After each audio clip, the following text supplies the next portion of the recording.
Okay, members, welcome to the 45th meeting of the Committee for Finance in the 22 to 27 mandate. As always, this hearing will be broadcast throughout Parliament buildings and online.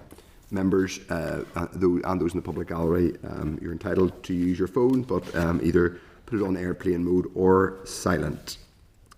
Usual rules apply for Wi-Fi connection. We do not have any apologies, but we do have two members who have indicated that they will join on Zoom. I think Deirdre Harvey, Chair, will be slightly late in. She had a meeting. She thought she might be a little bit late for a start. Okay. Agenda item 2, declaration of interests.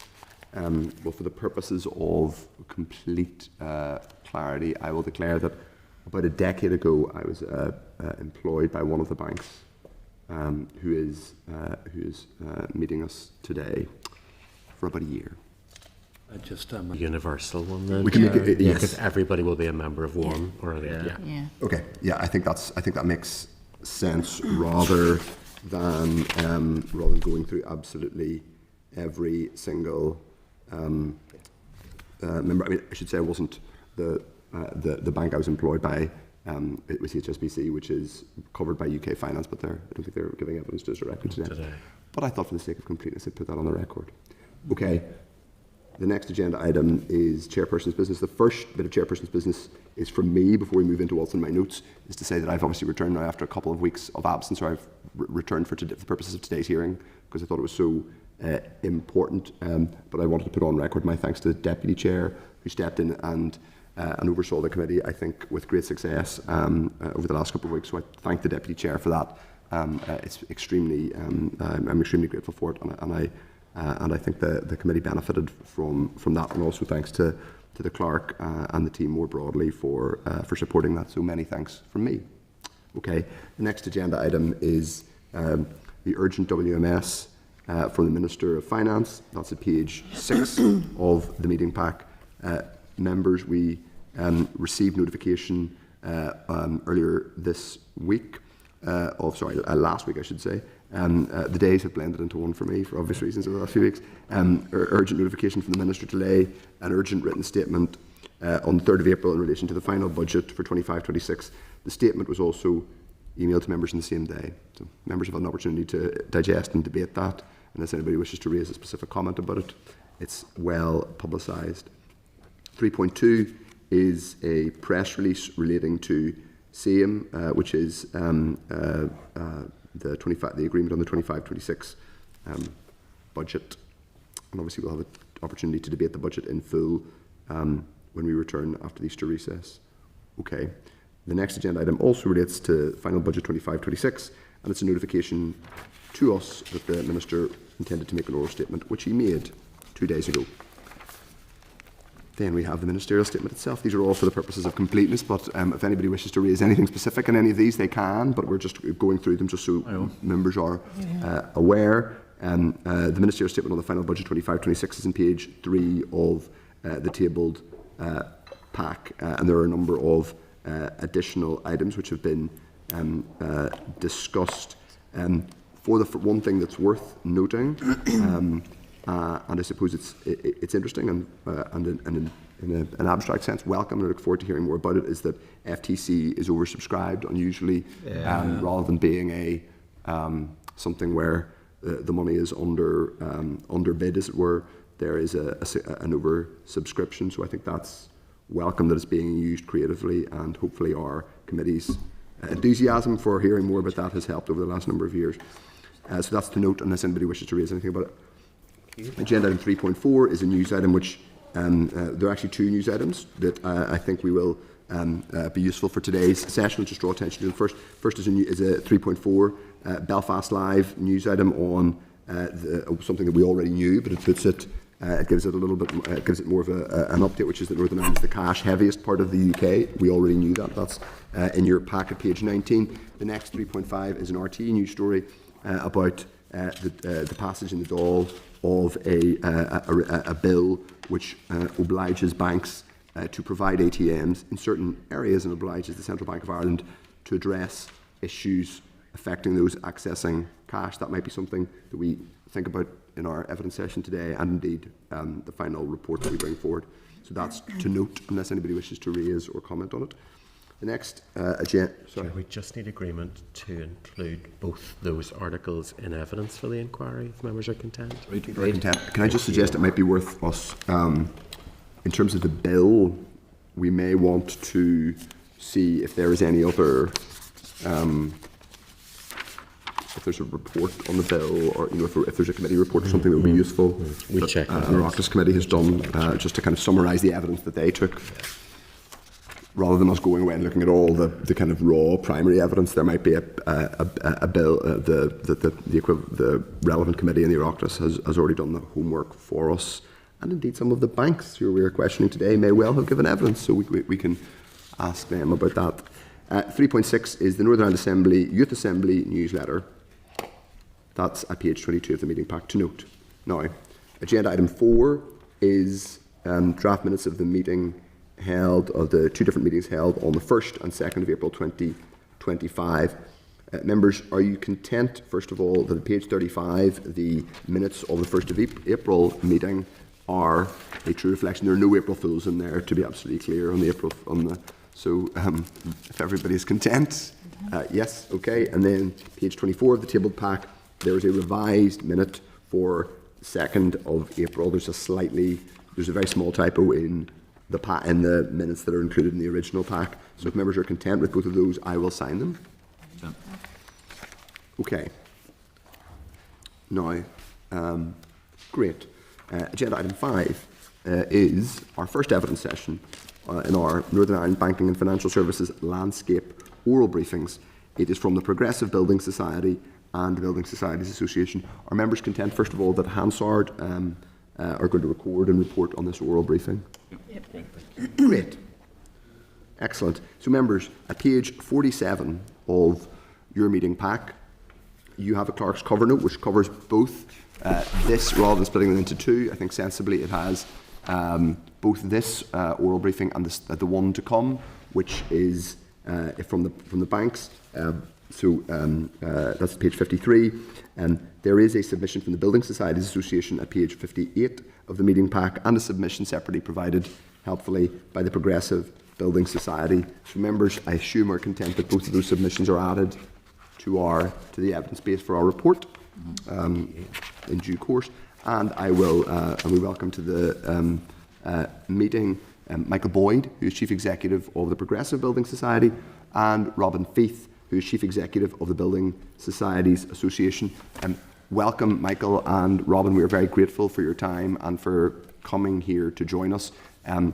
We'd love to have opening statements from both of you with, and I do mean this in the nicest way possible, an emphasis on concision, purely because we have a very big evidence session today and we do want to get into questions.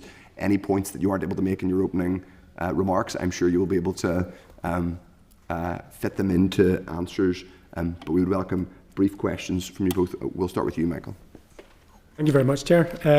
Chair, members of the committee, thank you for the opportunity to come speak to you today into the role of Progressive Building Society in the financial services landscape in Northern Ireland. As Chief Executive of Progressive, I'm proud to lead an organisation that's rooted in mutual ownership.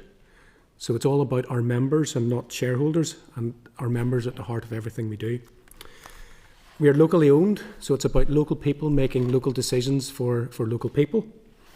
We're run by a board locally, and that's based in Belfast. We have 11 branches across the province of Northern Ireland, from Belfast, Newtonards, Bangor, Lisburn, Portadown, Enniskillen, Omagh, Derry, Coleraine, Ballymena and Glengormley.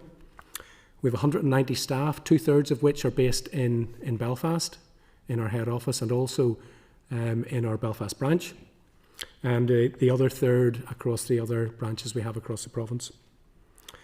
Being a mutual, our profits do not go to external investors. Instead, they're reinvested back into the workings of the society to make it better for our members.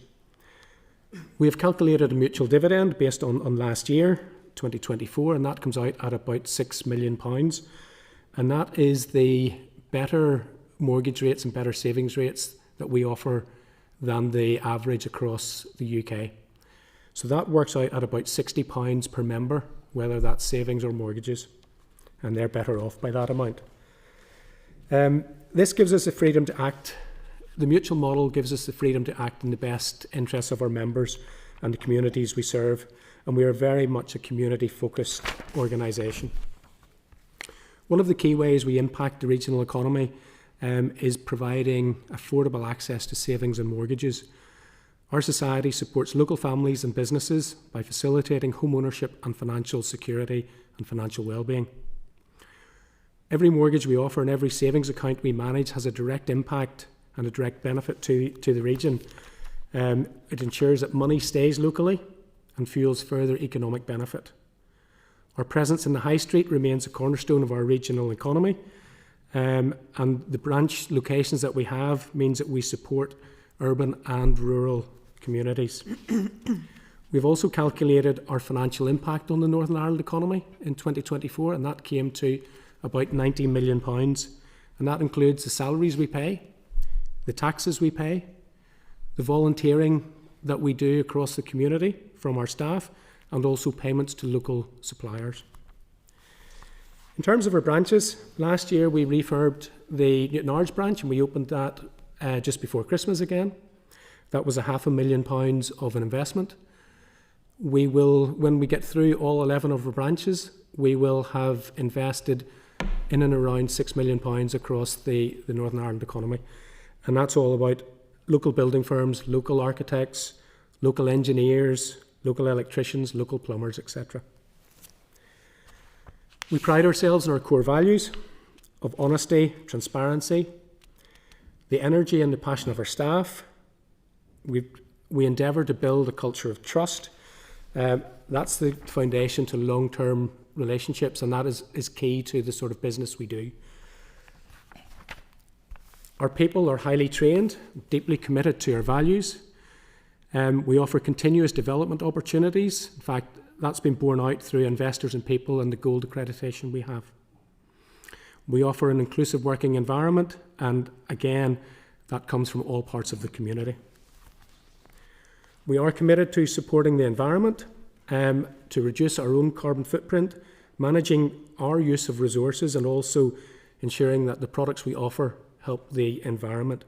We've got green mortgage products which help improve energy efficiency. In fact, for our borrowers, we have a 0% interest rate 2-year product for energy efficiency home improvements, which I think is key to helping this part of the world.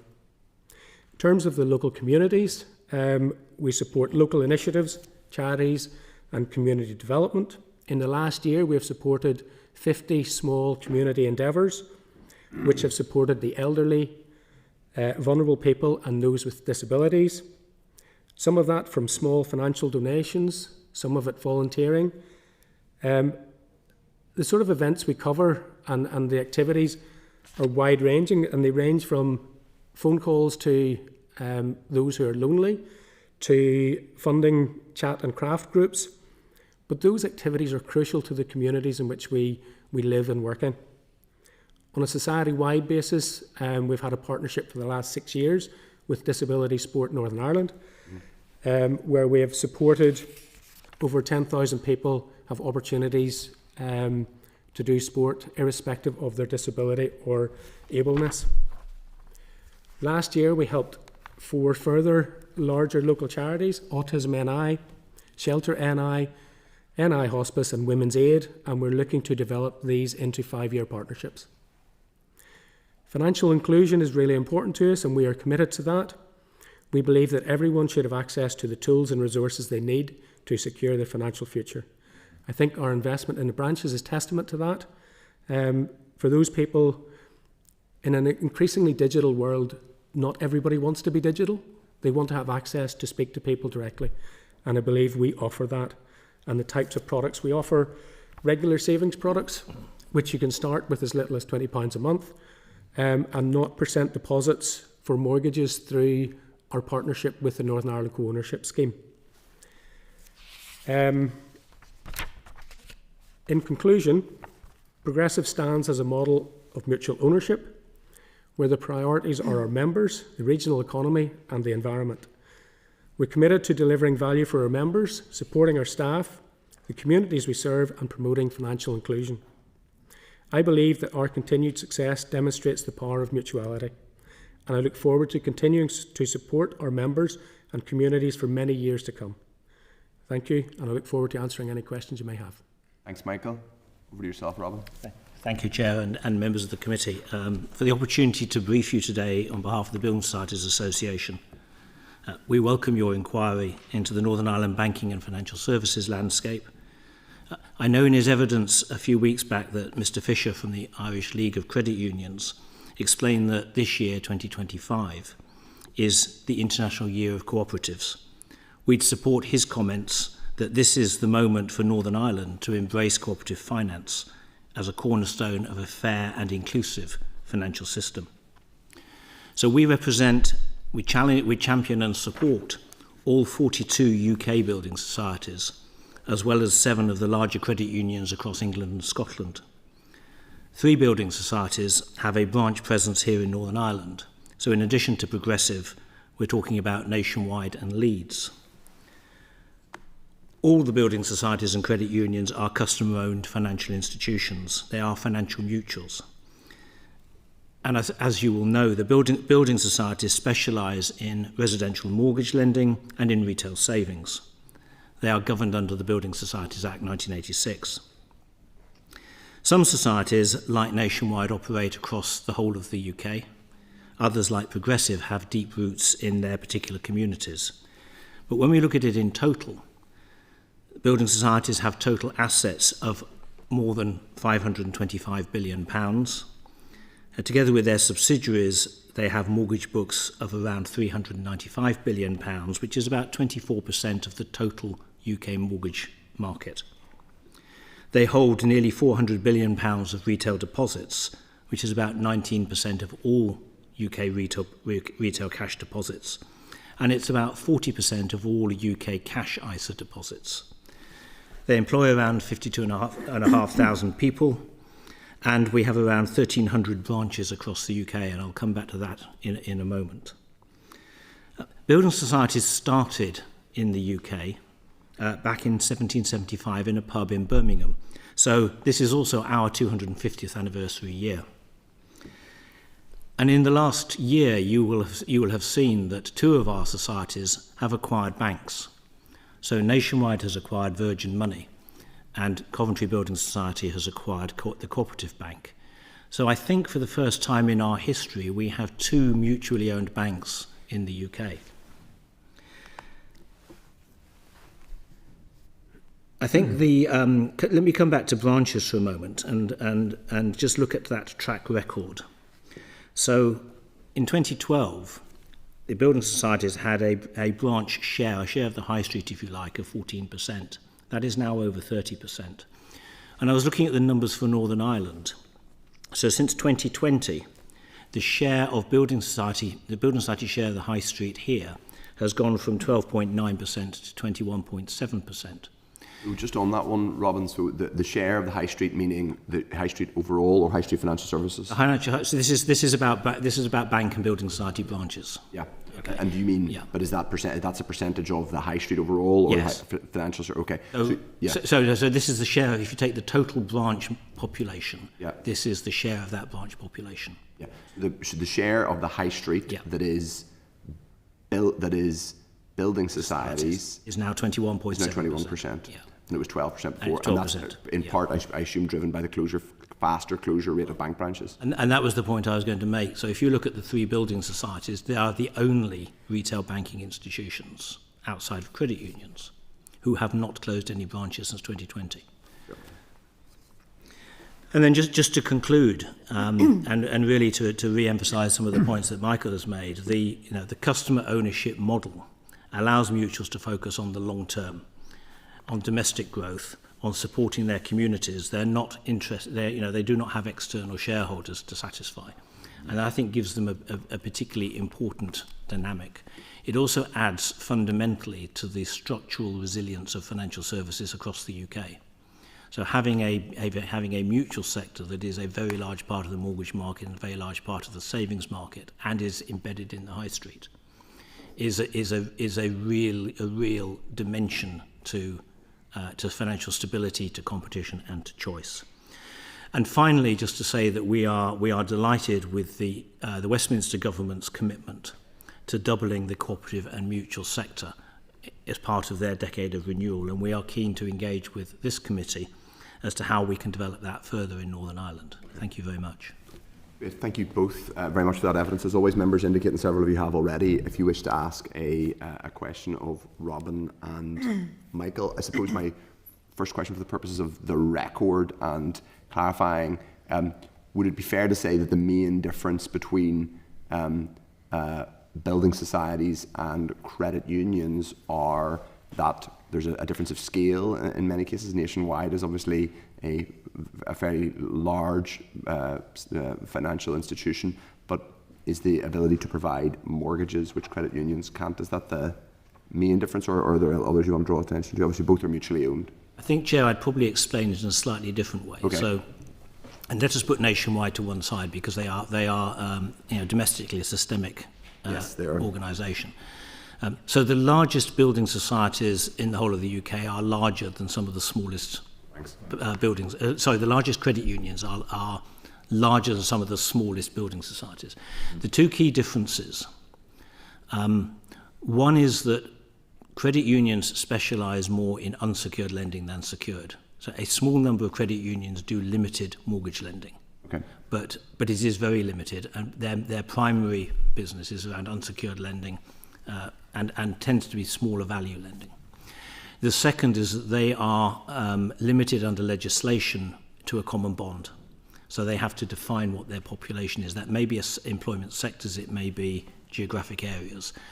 But there are, and particularly on geographic areas, there is a statutory limit to the total population of that area, which is at 3 million people.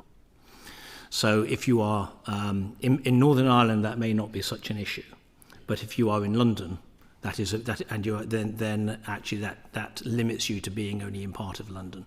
If you're in Glasgow, it limits you basically to being in the G postcodes. It's those sorts of restrictions. So I think that, but they are all customer owned, and I think that's the area of commonality. Okay. The statistic you gave us around the fact that building societies have, as a percentage share of the high street, grown in the past 5 years, I think is really interesting. Has there been a decision made? Is it that all building societies have made a decision that they want to remain in the high street because that's a core part of how they do business, and their members probably wouldn't wear it if they closed them? But it would be interesting if you could both first of all yourself, Robin, and then perhaps you, Michael, afterwards with some of your specific experience. So I don't. There's not a coordinated campaign, if you like, as you might suggest. But I think, and I say this because some building societies have no branches, and they have never had any branches, because this comes down to their history. So, there is a building society in South London, which is nowadays called Family, that started out as a postal workers building society. Funnily enough, it didn't have any branches because it worked through the post office, and there are others like that. But I think what we have seen increasingly is a commitment from those building societies that run branch networks to maintain them, to invest in them, in some cases to be quite inventive about how they do that in terms of supporting their local communities by co-hosting branches. And you've seen from some particular pledges about they will not close any branches. So Nationwide, for example, said they will not close any branches until at least the beginning of 2028, and they're keeping that under review. So it has gone out a year or two at a time. You can't make no one can make a permanent commitment here, but I think there is a definite commitment from our sector to supporting the high street, and I think quite a lot of evidence that not only supports that as a building society strategy, but actually impacts positively on those communities. So there was a piece of research we were looking at the end of last year which suggested that if there is still a building society or a bank branch on a high street, the profitability of all the other businesses on the high street will be about 20% higher than it would otherwise be. Now, I think you can take those evidence, those pieces of research sometimes with a pinch of salt, but I think the direction is definitely there. Okay. Perhaps, Michael, you could give us a bit of your, because you have Progressive ever shut a branch? Yeah, we did in 2019. We had 2 branches in Belfast city centre. Okay. They were within about 300 yards of each other. Okay. And the economies of scale meant that it was actually better for us to be in one location. I've been on in the corner of Great Victoria Street and... So we have one in Arthur Square. Yeah.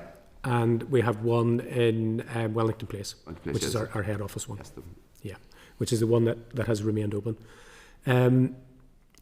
Over the last number of years, we have increased our spend on digitisation, which has opened us up to a whole new cohort of potential members, which I think is really important in this day and age. That's not only just to open us up to new members, it's also to improve our operations and make us more efficient and effective. But it does give us that access to new cohorts of people. However, there are lots of people who still want face-to-face interactions with those people who are taking in their savings on a day and daily basis, and build up that trust and that community awareness. And I believe it's important for financial inclusion that we do continue to have branches and modern, accessible places in the high street for people to come and transact their financial business. We're in and of the community, and it's important that we are actually physically in the middle of that community. That's why we're investing in the future in terms of our branch network, alongside investing in the future in terms of our digital offering as well. Okay, that's really helpful. I'm going to open it up now to members. As I said, members, please do keep your questions directed and concise, given the amount of evidence we're hopefully going to get through today. Deputy Chairs, first of all, Diane, for saying. Thank you, Chair, and thank you both for being here. It's very informative, and I thank you for your briefings in advance as well. Some great evidence. I was just looking at the map. It's at page 65 in our pack. It was on your piece, Michael, there. I represent the South Down area, so naturally my eye goes to my own constituency there, and I just wanted to ask around the balance between customers, rural versus urban, that you find across Northern Ireland. And just in my constituency you have an agent but not a branch, so we just wanted to ask a bit about the difference in the service provided between the branches and the agents. The difference between branches and agents has probably reduced in recent years. In recent years, probably 5 years ago, our branches would have offered mortgage services and saving services. We still offer mortgage services in our branches, but to a slightly lesser extent. We have centralised a lot of that functionality for efficiency reasons, but actually just keeping people in the branches who understand mortgages and are mortgage advisors still. So that's very important for us.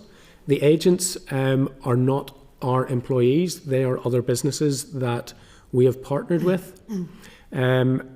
We have 8 agents, and we've got in your area Kilkeel and Uri, and that's 2 of them there. So they are not our businesses as such. They're not our employees. They're trained by us, but they have access to our systems, and they are effectively small savings branches, and give lots of good access to the wider, more rural community.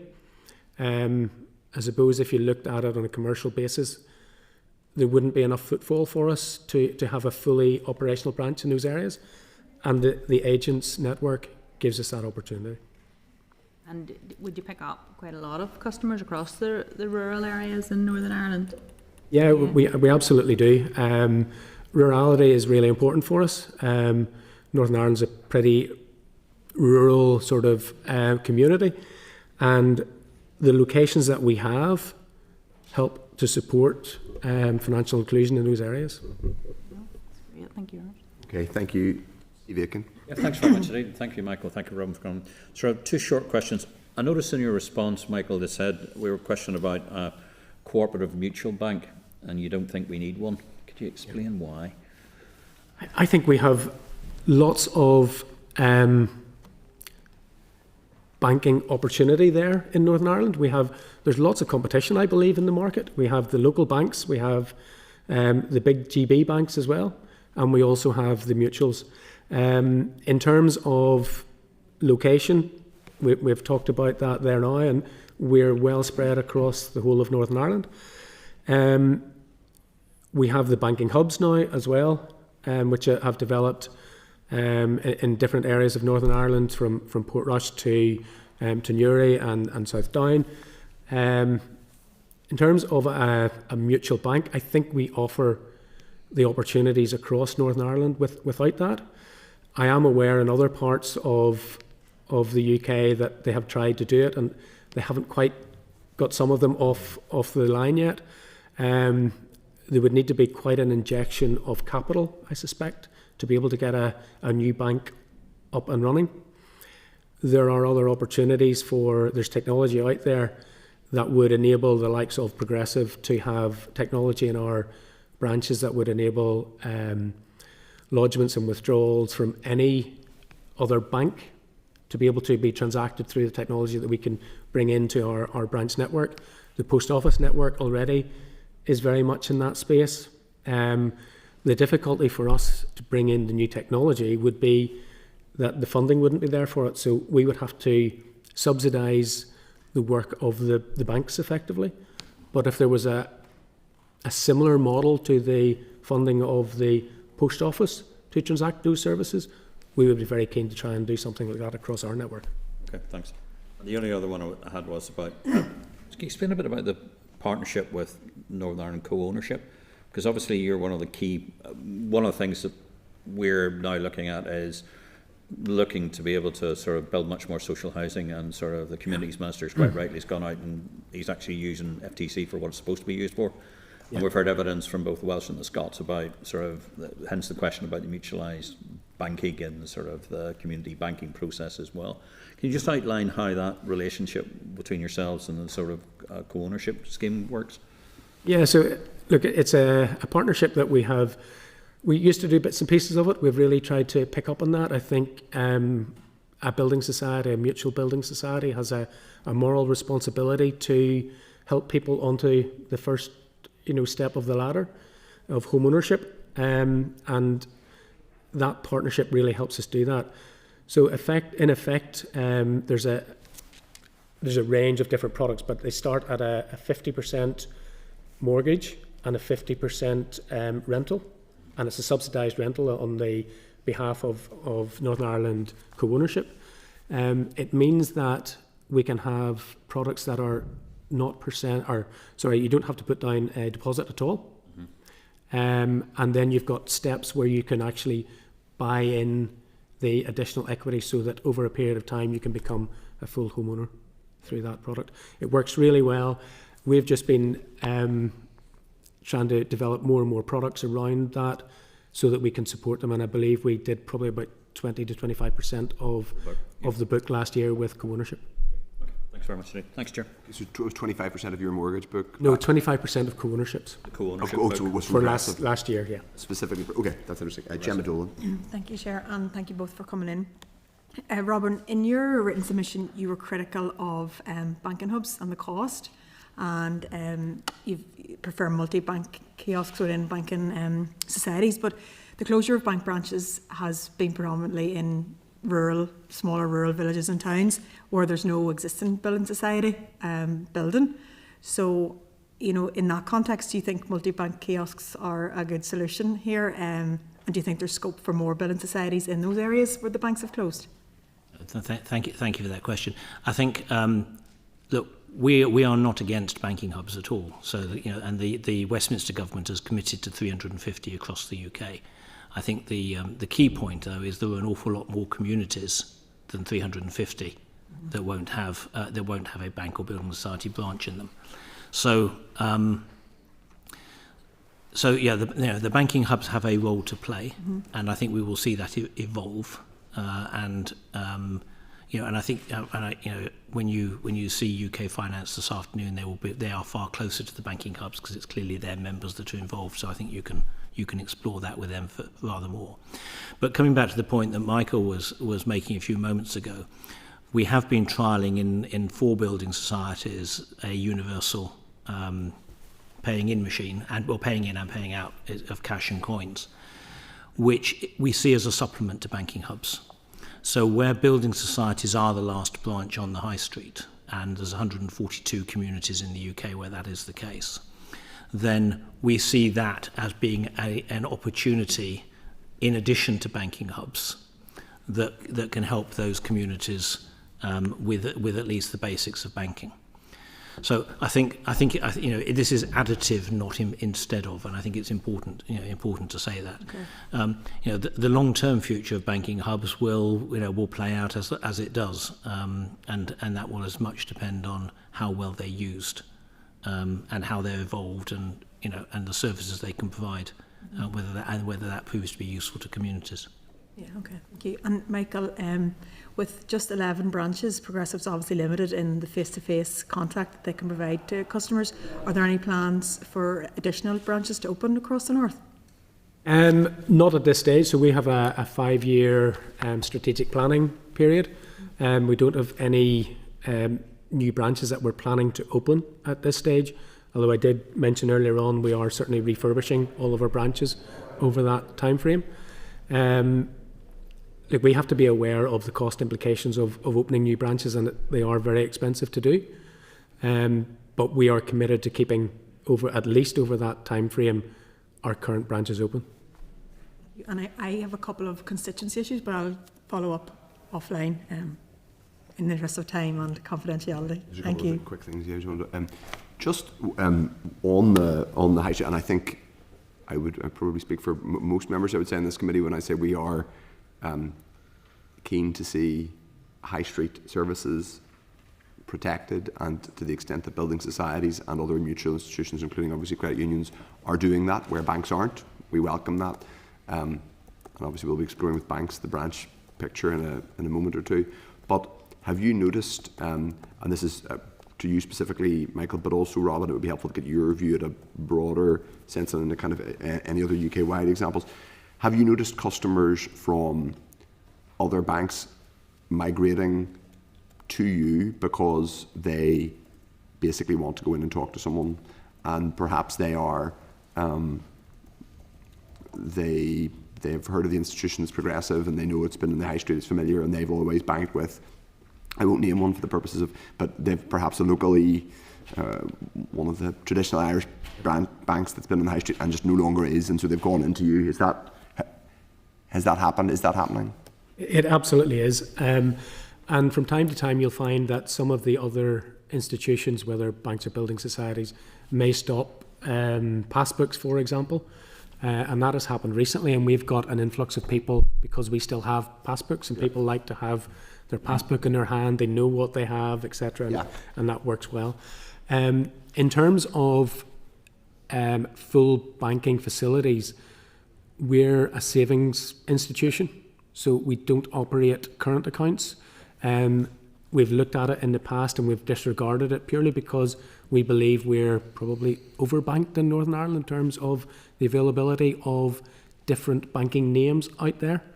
And I think the expertise that we have does not sit in that space.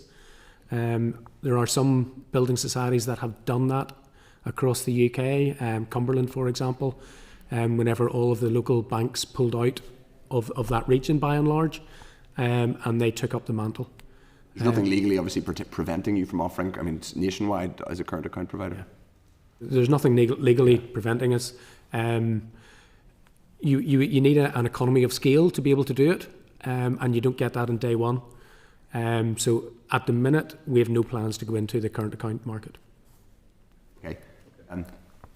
Robin, what are you noticing at a broader level? So at a broader level, we are seeing the same trends, and you certainly do see when the last banks pull out. You certainly do. You see people, and more people coming into building societies to open instant access savings accounts, for example, which gives them, can give them a quasi day-to-day banking, and particularly, lots of our members will say they've got a very strong core of more vulnerable, generally elderly members who are, will have their pensions or their benefits paid into their building society account because they haven't got a bank account, and will come in to draw those out. And importantly, that's part of their social activity for the week as well.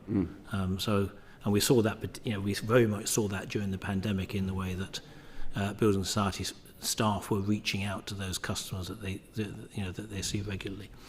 I think the other initiative that I think is worth just drawing out here that we're seeing across England more at the moment is a number of societies experimenting with shared branches.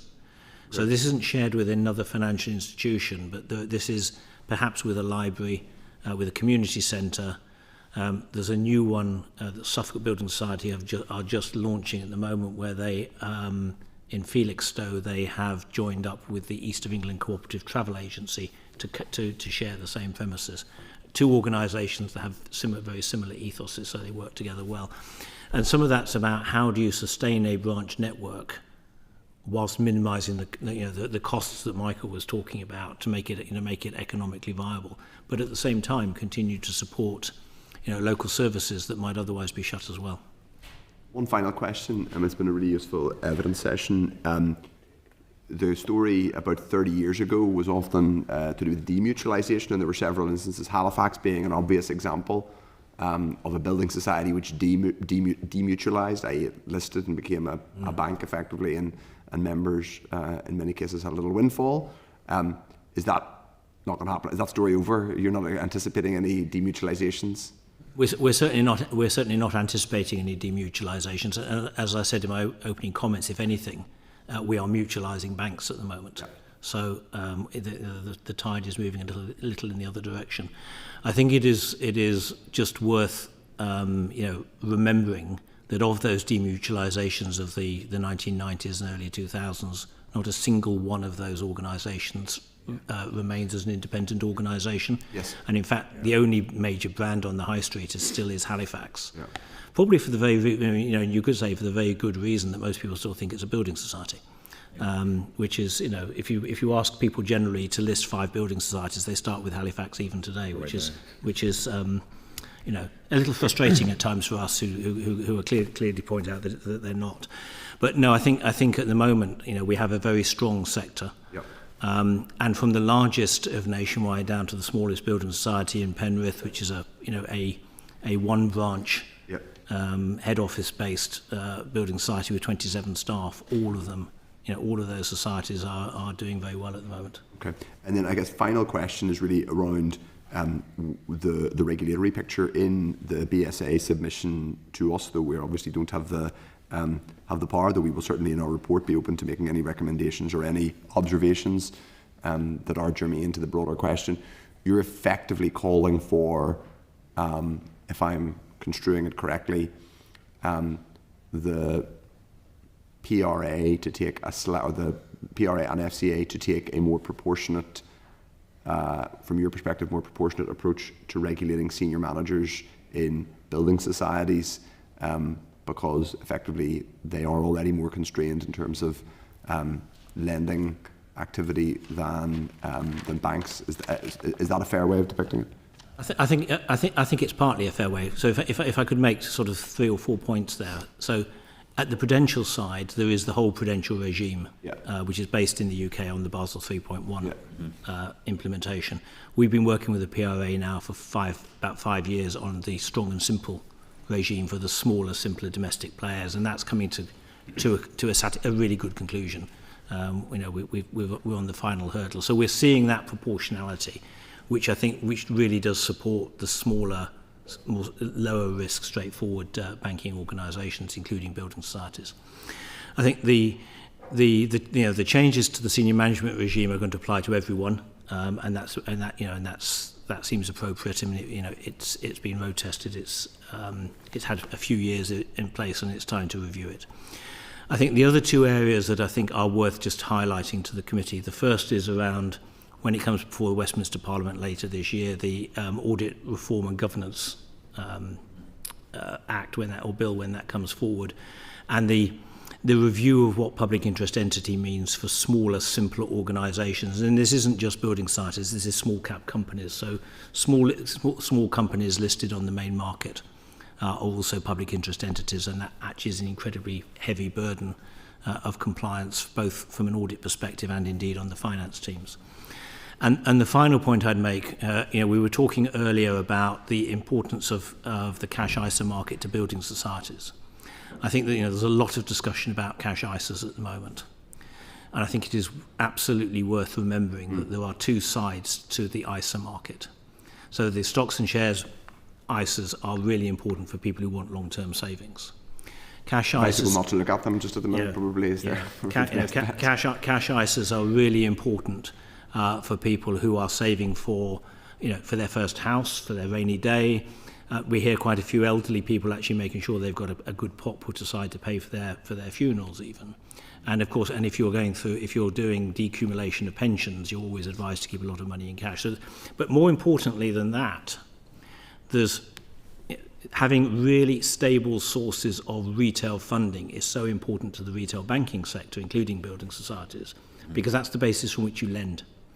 So actually, disrupting that market is one that potentially risks putting up lending rates, making mortgages and indeed unsecured lending less accessible. So I think those are the key points I think we would make at this stage. Okay, it's most helpful. There are no further questions at this stage, but that's been an extremely useful evidence session. Thank you very much, both Robin and Michael, for giving us that perspective.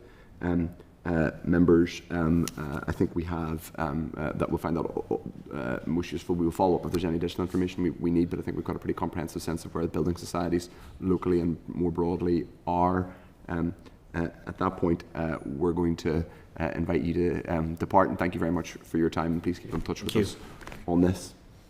So Chair, if we go into suspension, we're going to suspend very briefly, because we're going to rearrange the deck chairs, because we have a slightly wider. We're going to do a quick snap with yourselves, and we've then got a wider cast list joining us for the next session. So we'll go into a very brief suspension, Heather. Yeah. Okay. So welcome back. We're now back in open session with a voluminous cast of witnesses from the banks who we're really pleased to have with us. This is agenda item 6, which is again the banking and financial services landscape oral briefing. We have Barclays, Ulster Bank, Santander, Bank of Ireland, Danske, AIB and UK Finance. I will introduce all of our witnesses individually as we go. We have a very robust and complete cast list of witnesses. Members, at page 47 of your meeting pack, there is a clerk's cover note which was provided to assist with the previous briefing as well as this one, so it covered both our evidence session with the building societies and this one. Page 67 of the meeting pack, there is a submission from UK Finance, and at page 80 of the meeting pack is the UK Finance report Plan for Growth, which covers the sector more broadly. Page 90 of the meeting pack is the Department of Finance Banking Roundtable Event Report, which is effectively the report that arose from the last roundtable chaired by the Minister, and this has already been considered by the committee. As always, I assume members are content that Hansard record this meeting.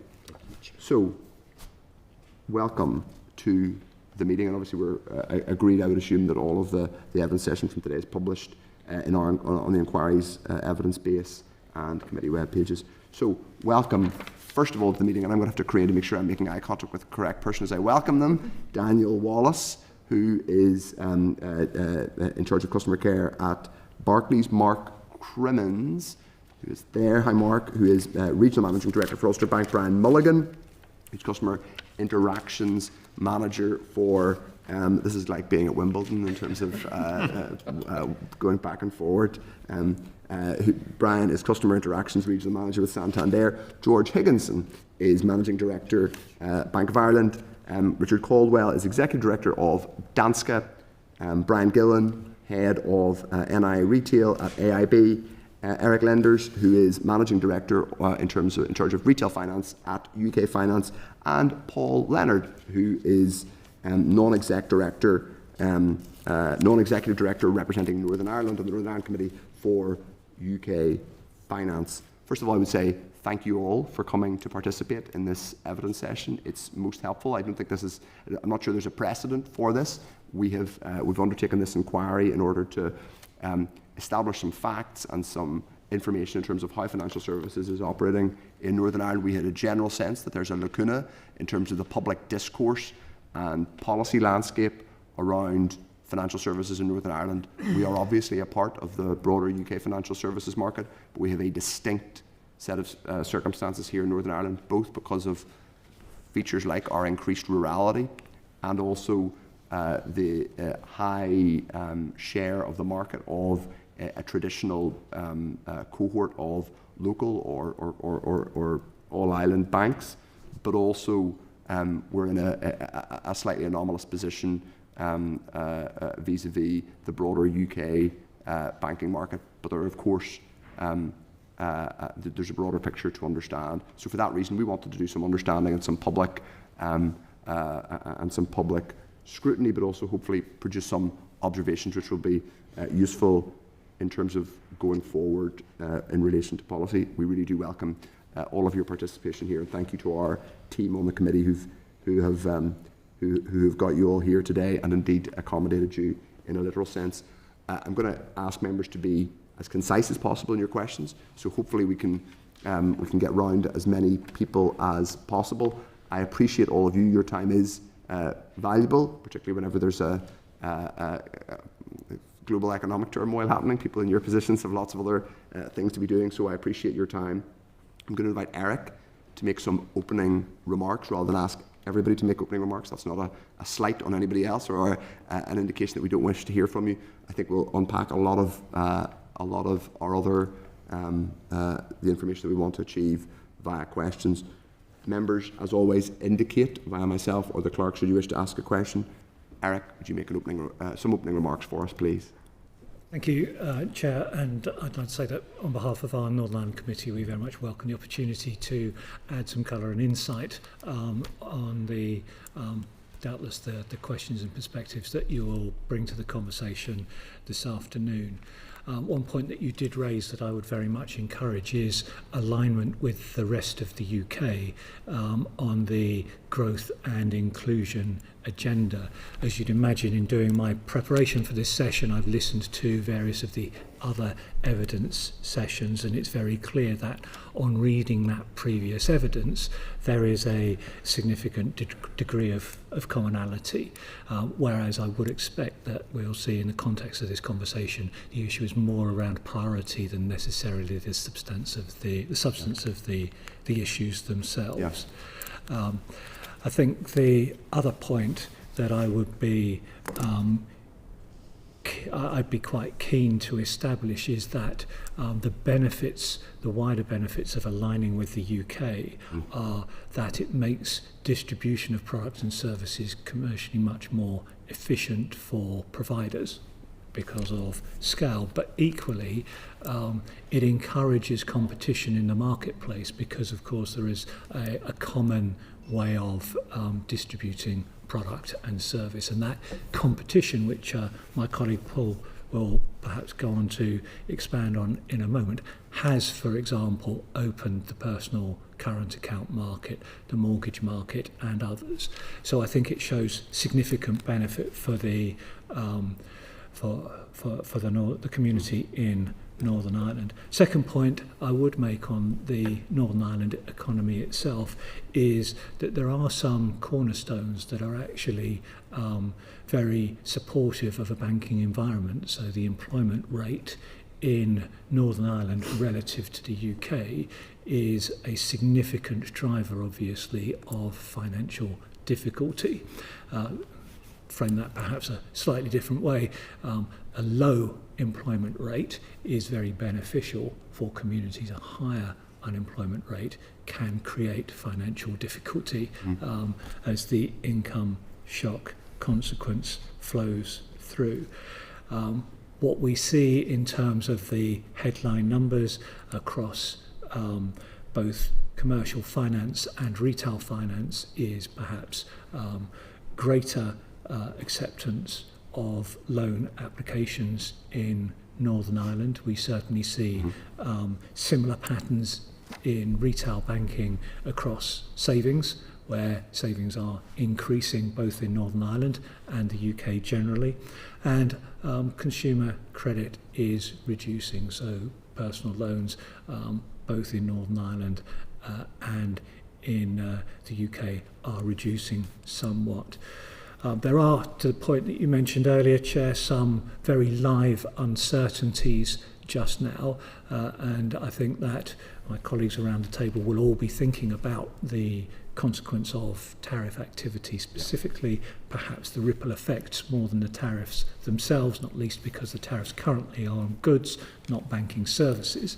And that's perhaps a question that might be a little premature to explore in depth in this session, if I may. Perhaps then, if I might close and pass across to Paul. Should have said that Paul is also going to give us a brief introduction. Yeah. Thank you. Yeah, no, I was just going to try to bring it back down into a more local level, which would be of interest, hopefully.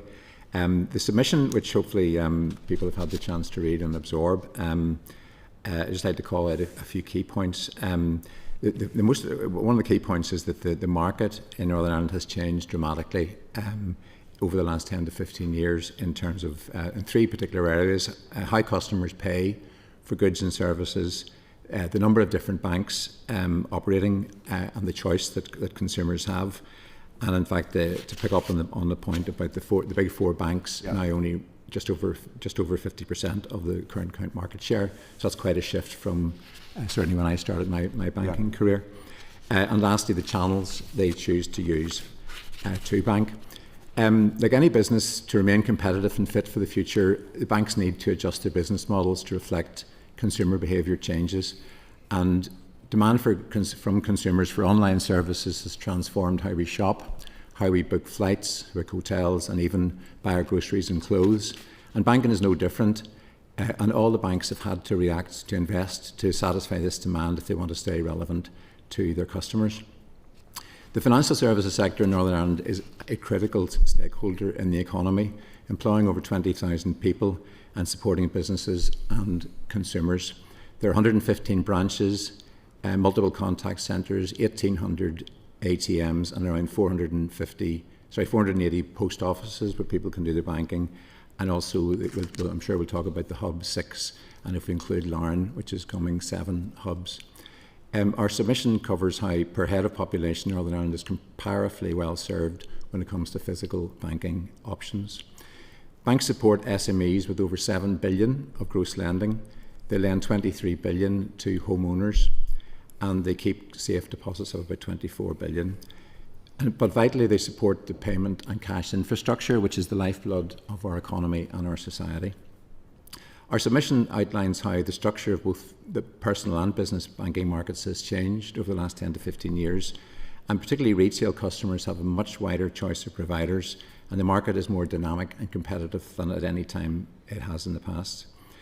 On SMEs, independent studies from the British Business Bank and from BVA demonstrate that SMEs in Northern Ireland are equally or better served when it comes to borrowers having a high level of confidence in their success in applications, and indeed higher loan approval rates.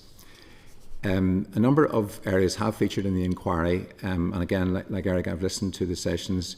Charities and the difficulties of opening and maintaining bank accounts, financial digital inclusion, and financial education. These are challenges that face Northern Ireland and GB customers and societies alike, and the industry recognises these challenges and is committed to work collaboratively with other stakeholders to better address these areas. UK Finance and indeed many of our members are actively involved, for example, working with the charity regulators and the recently formed Financial Inclusion Commission.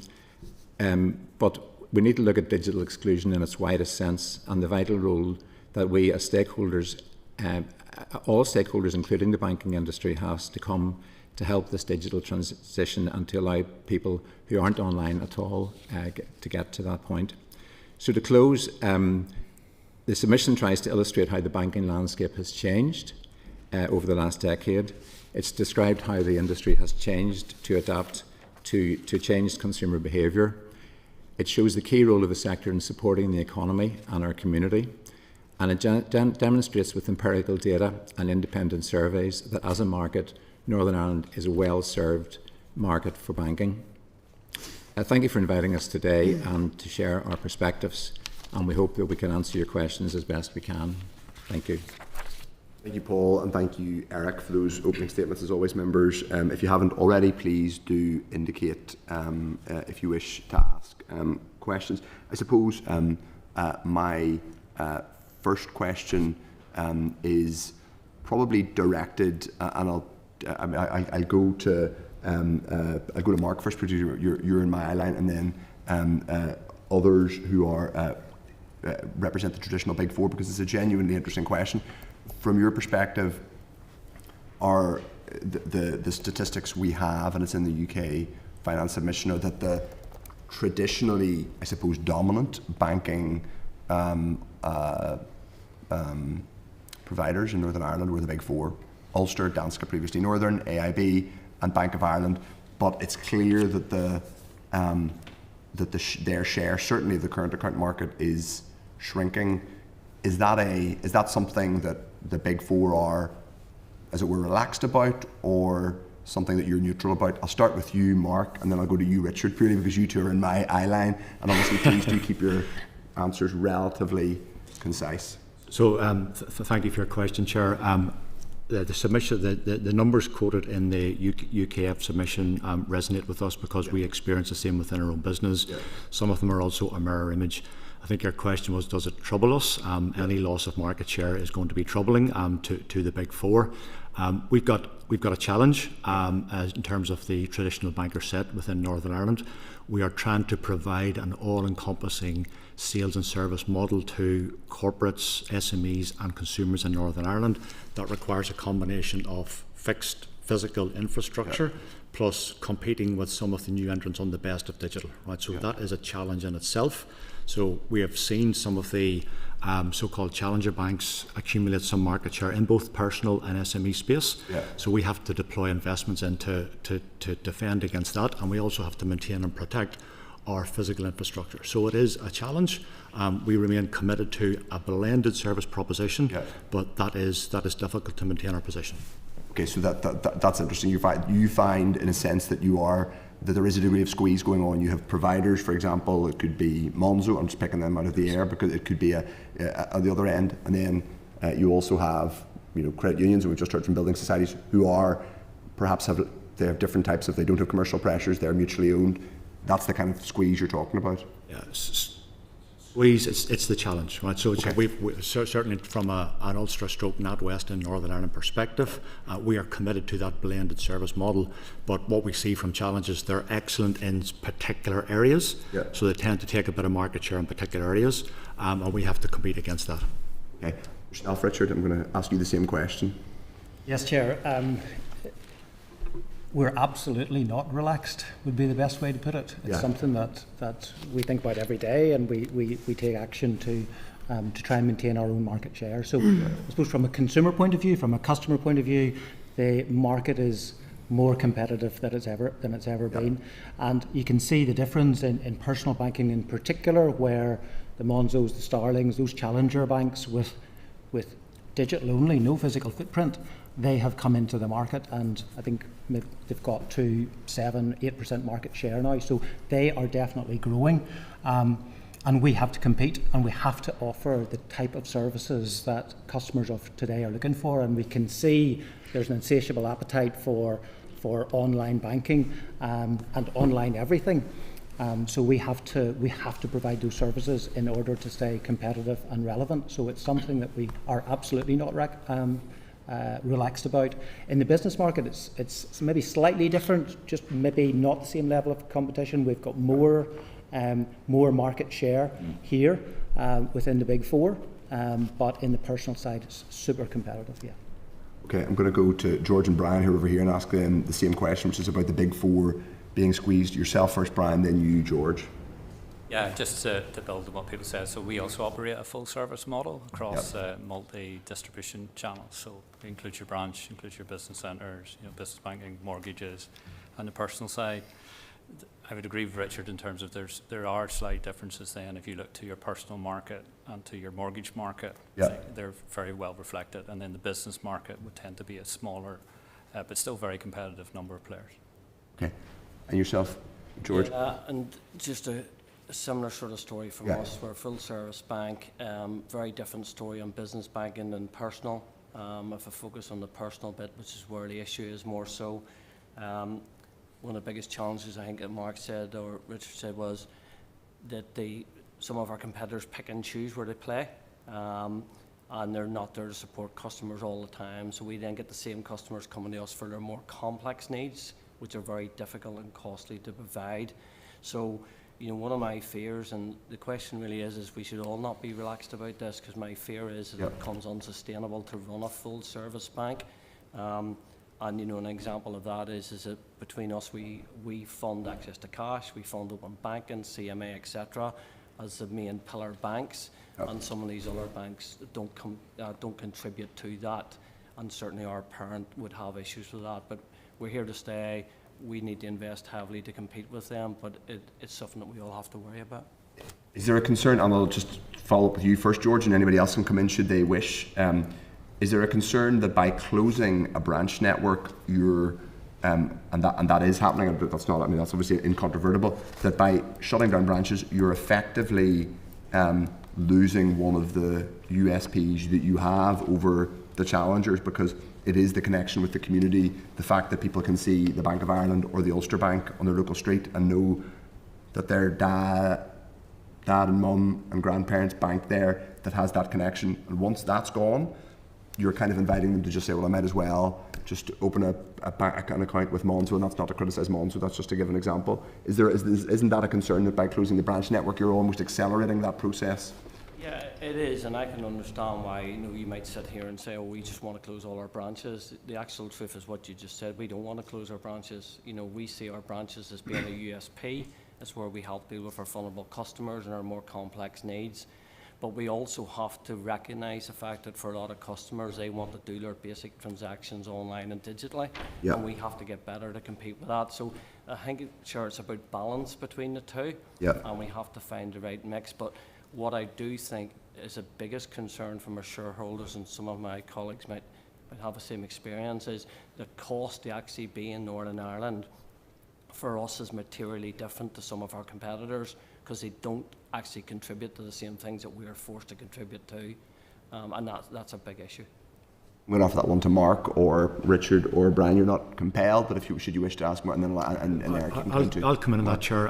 It is a challenge to compete on all fronts, but from our perspective, we are absolutely committed to that blended service model. We understand the importance that our branches and our business managers as boots on the ground have to our customers. So we are committed to that as a service model. It is costly, but it's a core to our proposition. Now, when you say committed to it, that won't mean that there's a commitment to not shutting branches. Our public commitment to branches is to maintain the current 25 branches until at least 2026. Beyond that, we will periodically reassess, but any change to that network will be predominantly customer-led. You'd wish to come in, Eric, I think, on that point. Yeah, just two builds, if I may. First, to George's point that a number of the incumbent brands have legal obligations, for example, through open banking, for example, through basic bank accounts, and other commitments which their competitors don't necessarily have to distribute. So that contributes to the fixed cost differential. And then to your point around those consumers who might be attracted by a branch presence, we actually see, and I think as we represent across all of the licensed deposit taking brands, we actually see that for a number of the more digitally orientated brands, the self-selection tends to be with younger cohorts. I think there's now probably 10 or 11 million Monzo Bank customers, for example, who would not see the value per se in a bank branch. And that, I think, plays to Mark's point around how an incumbent needs to be able to compete both in a physical environment, but also within that digital environment. Yes, and so I suppose that emphasises then that there needs to be, the brand needs to have some resonance with the... I just want to ask one follow-up question, and it relates to branch closures than it is for the. I'm going to come on and ask questions to other colleagues, including Barclays and Santander, because I think there's a particular distinct perspective there. Would it be fair to say, and I think this is a legitimate question to ask, so obviously Ulster Bank has completely shut all its, it's not a retail banking player at all in the Republic now. That network has been shut down. Would it be fair to say, and I suppose this is one primarily for Brian and George, that the branch network has reduced at a sharper rate north of the border than it has south of the border? Or is that unfair? I'll go to you first, Brian, and then George can. Yeah, factually, I would say that that's correct in terms of AIB, but they're two different markets, and we've two different market shares, and quite distinctive in terms of the Republic of Ireland versus Northern Ireland. And I don't think, certainly AIB doesn't take any decision to close a branch lightly. Okay. But it is in response to the customer behaviour change that I think Eric and Paul covered up towards digital. So just to give an example of that, so in a typical month, what we would see in terms of our branches, that we would see 95% of personal customers and 85% of business customers wouldn't visit the branch. So it has been a dramatic change in terms of the behaviour over the last 10, 15, 20 years. And yourself, George, from Bank of Ireland's perspective? Similar to Brian, I'd agree that it's similar to Brian, I'd agree that it's factually correct. It is. It has been faster. South it has been faster, but what I would say is that there's differences in the two markets. I'd say that we're further ahead in the cycle in the north of Ireland than we are in the Republic. You haven't had the same competition historically in the south of Ireland, and you still don't have the same competition that we have been discussing here. However, I work quite a lot with our parent business in the south of Ireland, and we are starting to see the impact of competition, or especially with companies like Revolut, etc., coming in. So it is coming, and again, that's part of the reason for investment is you have to be digitally fit to compete against these competitors. Okay. That's useful. I'm going to, for the purposes of before I open it up to members, ask our two representatives from Santander and Barclays for their perspective in terms of services provided here in Northern Ireland, and whether you see what distinct offerings and observations you would make about the Northern Ireland market versus the GB market. So I'll go to yourself first, Brian. Yeah, thank you, Chair. Very similar to what some of my colleagues have said. What we're striving for is that balance as well. And your question is in regards to, do we see many differences between the UK and NI? And I actually, in my day job, cover both. So I cover a portion of West Midlands and Northern Ireland. So I see both in action. And customer behaviour is very similar, largely similar in regards to the movement towards digital. And I would argue that, sometimes we think that there are lots of differences, but when it comes to personal customers in particular, their behaviour is very, very similar to what we're seeing. And I mean, I'm happy to reference our recent announcement in regards to closures at this point, because obviously we're closing 7 branches here, and like that. The first thing I must say is that decision is not taken lightly. We understand the implication that has on our own people and our customers, and some of the actions that we are taking sometimes go missed in regards to what we are doing. So we talk a lot about balance. So to pull completely out of a town and leave nobody behind wouldn't be displaying that balance. So what we're aiming to do is leave a community banker in every town that we leave in a local building, with the exceptions of Larne, which we won't leave until a banking hub is there, that makes it slightly different. The other 6 towns we will have a community banker in a local building supporting customers 1 day a week, so we have that physical presence for customers. So the other thing I think it's important to point at this stage that we are aware, we've done a thorough review alongside Link, so we know exactly the number of customers that rely solely on us. So between now and those closure dates, we will make sure that we have a conversation with every single one of those customers to make sure that they know how to bank going forward. So to answer your question, very similar challenges in the mainland compared to where we are. A sense, just to follow up on that, is there a sense, you've said you don't leave the town behind, you leave a community banker in. I know it's not where I represent, but I'm from Downpatrick, and Santander is closing its branch in Downpatrick, and I think what had been a market town which was anchored by at various different places. Most of the banks represented here today, I think, I could be correct, I think all but one has now gone, or all but one is most are going. Now that it has the appearance, it's not just the question of the traders on the high street who may or may not be a decline in the amount of cash they have to bank, and obviously they can bank that in the post office in a literal sense, but it does engender a sense of despondency at times on high streets as well, because once the bank goes, there's a sense that economic activity in general is going. So I might just direct that, before I'll come back to you, Dan, I might just direct that question to Paul, and then I'll bring in others. Just that sense that when bank branches close, there's a sort of knock-on effect, which is not just the literal people, either individuals or small businesses who bank in that specific branch. Mm-hmm. There is the, I think, accelerator effect of it gives the appearance of economic activity leaving that particular town, and that often resonates in a deeper way, and I think possibly even deters investment. Now that's anecdotal, but just ask for your observations on that one, Paul.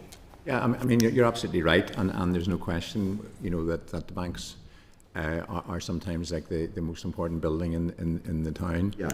In saying that, the buildings can be repurposed, and there's examples of that.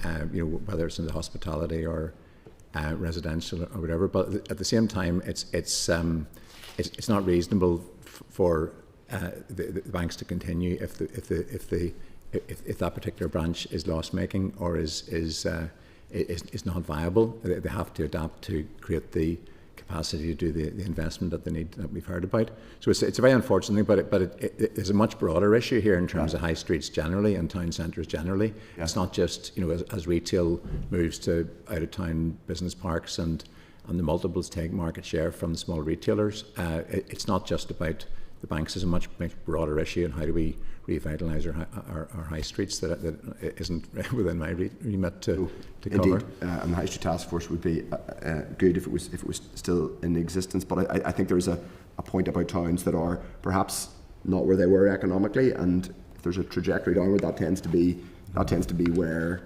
they tend to be a bit more under pressure, I guess, in terms of the profit and loss at the individual bank. I'll just bring you in, Daniel, before I bring in other members. Your observations about products and how things differ in terms of the market in Northern Ireland versus Britain.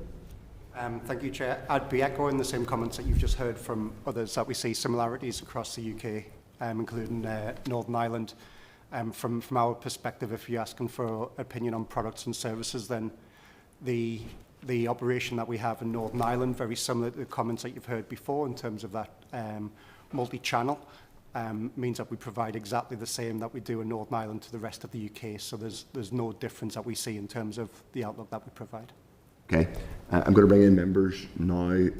As I say, members, do keep your questions, try and be focused in terms of which witnesses you're asking them of. Diane Versailles, Deputy Chair. Thank you very much, everyone, for coming here today. Really appreciate it. And I just want to speak firstly to the business piece. And small and micro businesses are a backbone here of our economy in Northern Ireland. And that, coupled with the rurality of the nature of Northern Ireland, leads to a number of challenges. I represent the South Down area, and last week we were out in Kilkeel with committee, and we heard evidence from the Chamber of Commerce. And to that evidence, a lot of comments were made around the small and micro businesses and the challenges they face, including the local farmers, that whenever they need to do their business banking, they need to take time out of their local businesses and travel some distances, and sometimes half a day, to go to do their banking, and just very real testimony to that, and just the challenges that faces and pressure it puts on the local economy, and maybe yourselves in UK Finance or anyone in particular, if anyone could, just respond as to how you feel that the banks are taking on board this sort of feedback from our small businesses, and any strategic plans or approaches as to how this is addressed locally by our banks. Because again, to the evidence last week, there was a call for focus in the banking hubs to maybe have a business space, but I don't really feel like it should be all in the banking hubs, and I just want to know what the bank's feelings are as to how they are addressing these issues. I just suggest that, can I suggest, if members have, as Diane's questions are good but more broad questions, that one of the representatives of UK Finance take that, and then if specific banks wish to add their perspective, they can do that. Otherwise, people direct their questions very specifically, but if people are happy enough with that.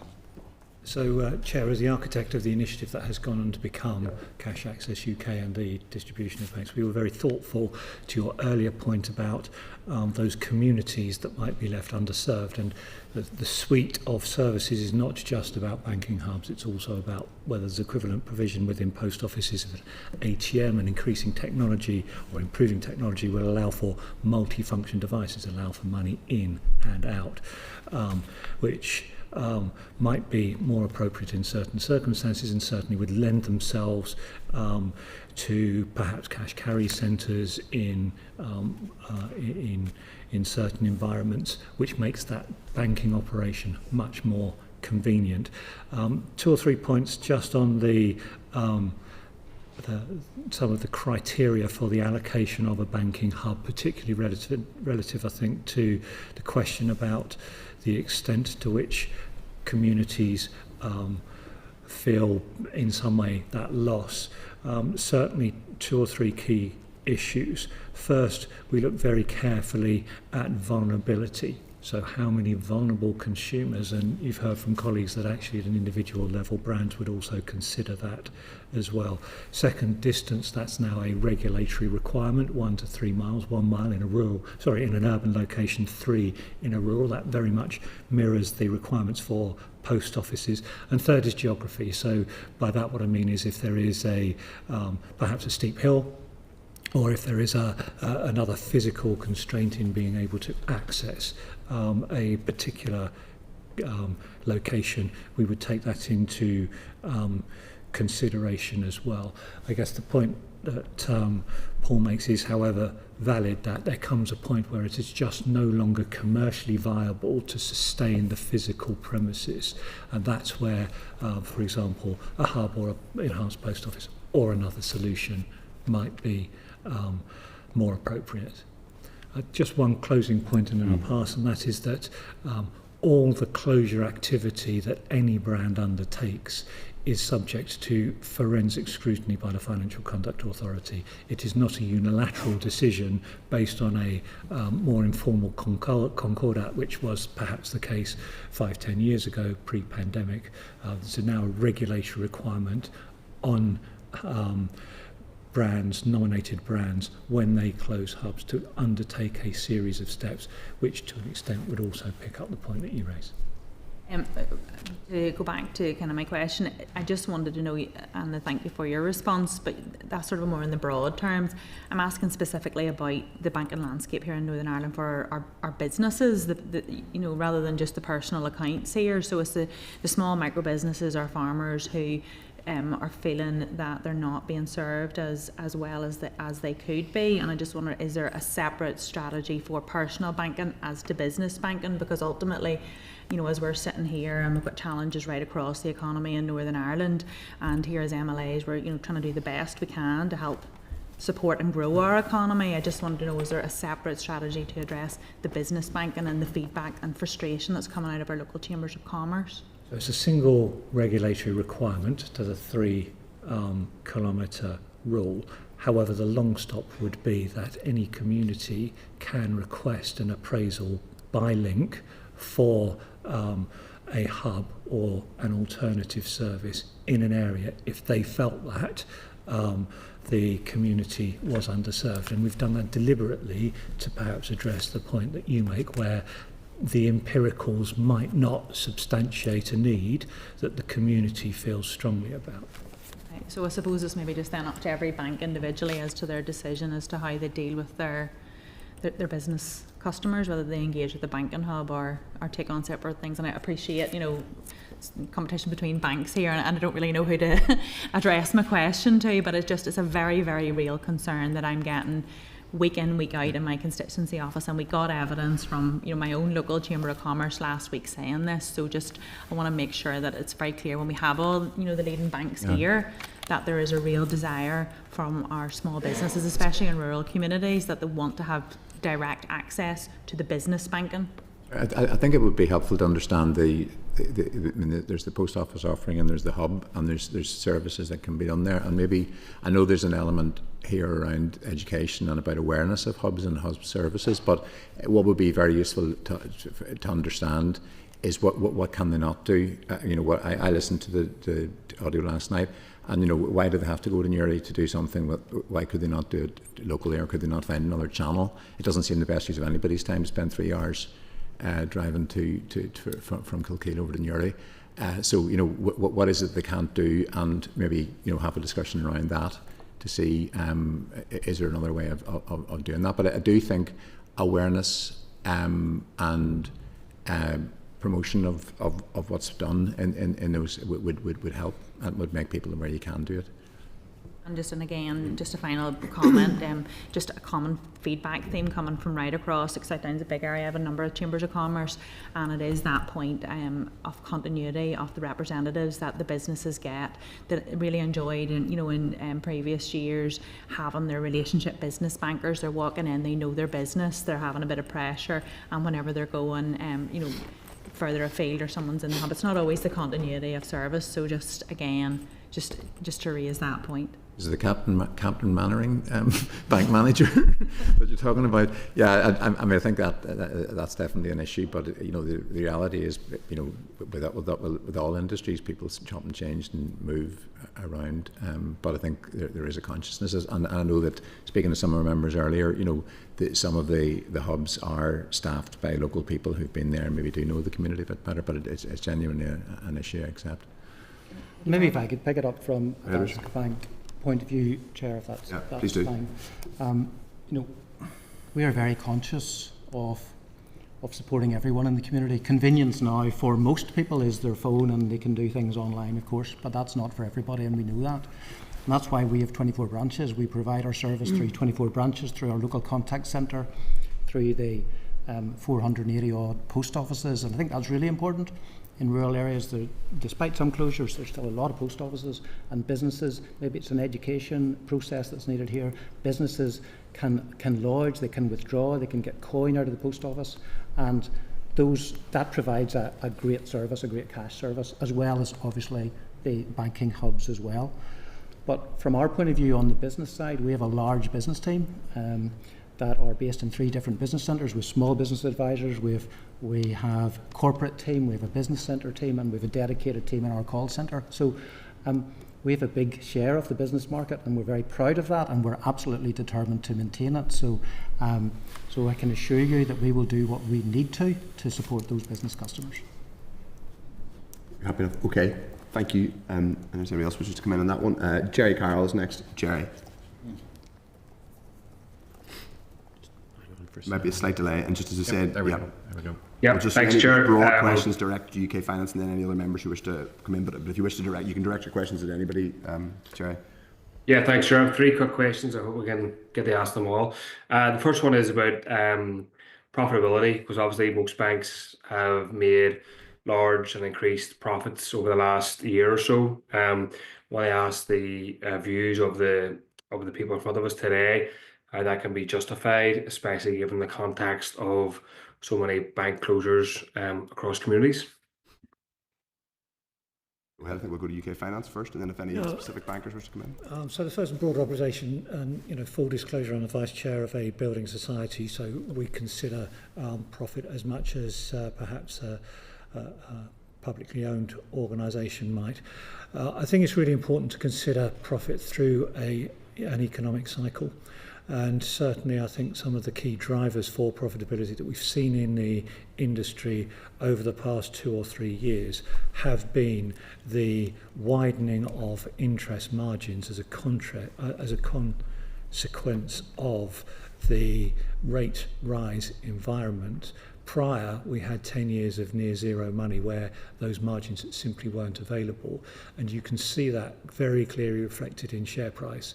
If you think back no more than, say, 12, 18 months, the larger bank shares were trading at about somewhere between 2/3 and 3/4 of their book value.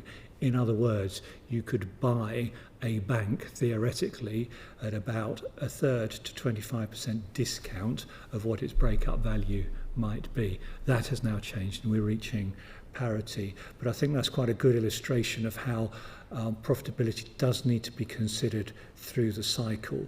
I think the second point that I would make, and I appreciate we do need to be a little conscious of competition here, but in a very competitive environment with a relatively fixed cost business, as Mark mentioned earlier, because of a large fixed infrastructure, can be very challenging to necessarily be as agile as other business models in driving out cost.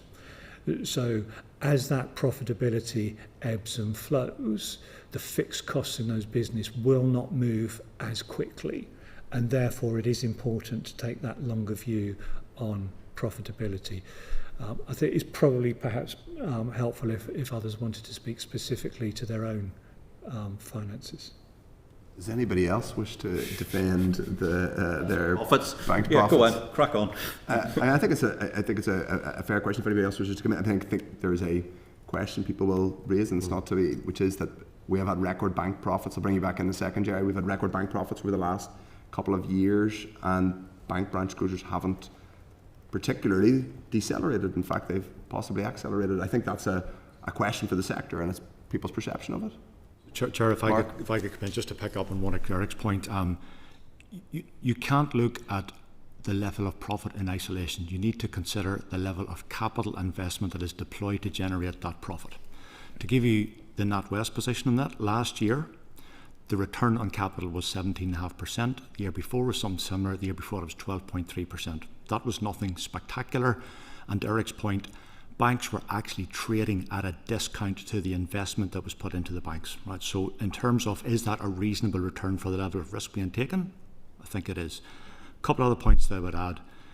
In terms of what banks charge their customers across all their various products and services, but especially consumer and SME businesses, they're governed by consumer duty principles. And those principles clearly state that there must be a fair and reasonable value exchange that are baked into the prices. So in terms of the bank's ability to charge customers, it's governed by those principles that are set out in what was probably the FCA's biggest consumer initiative in the last 10 years.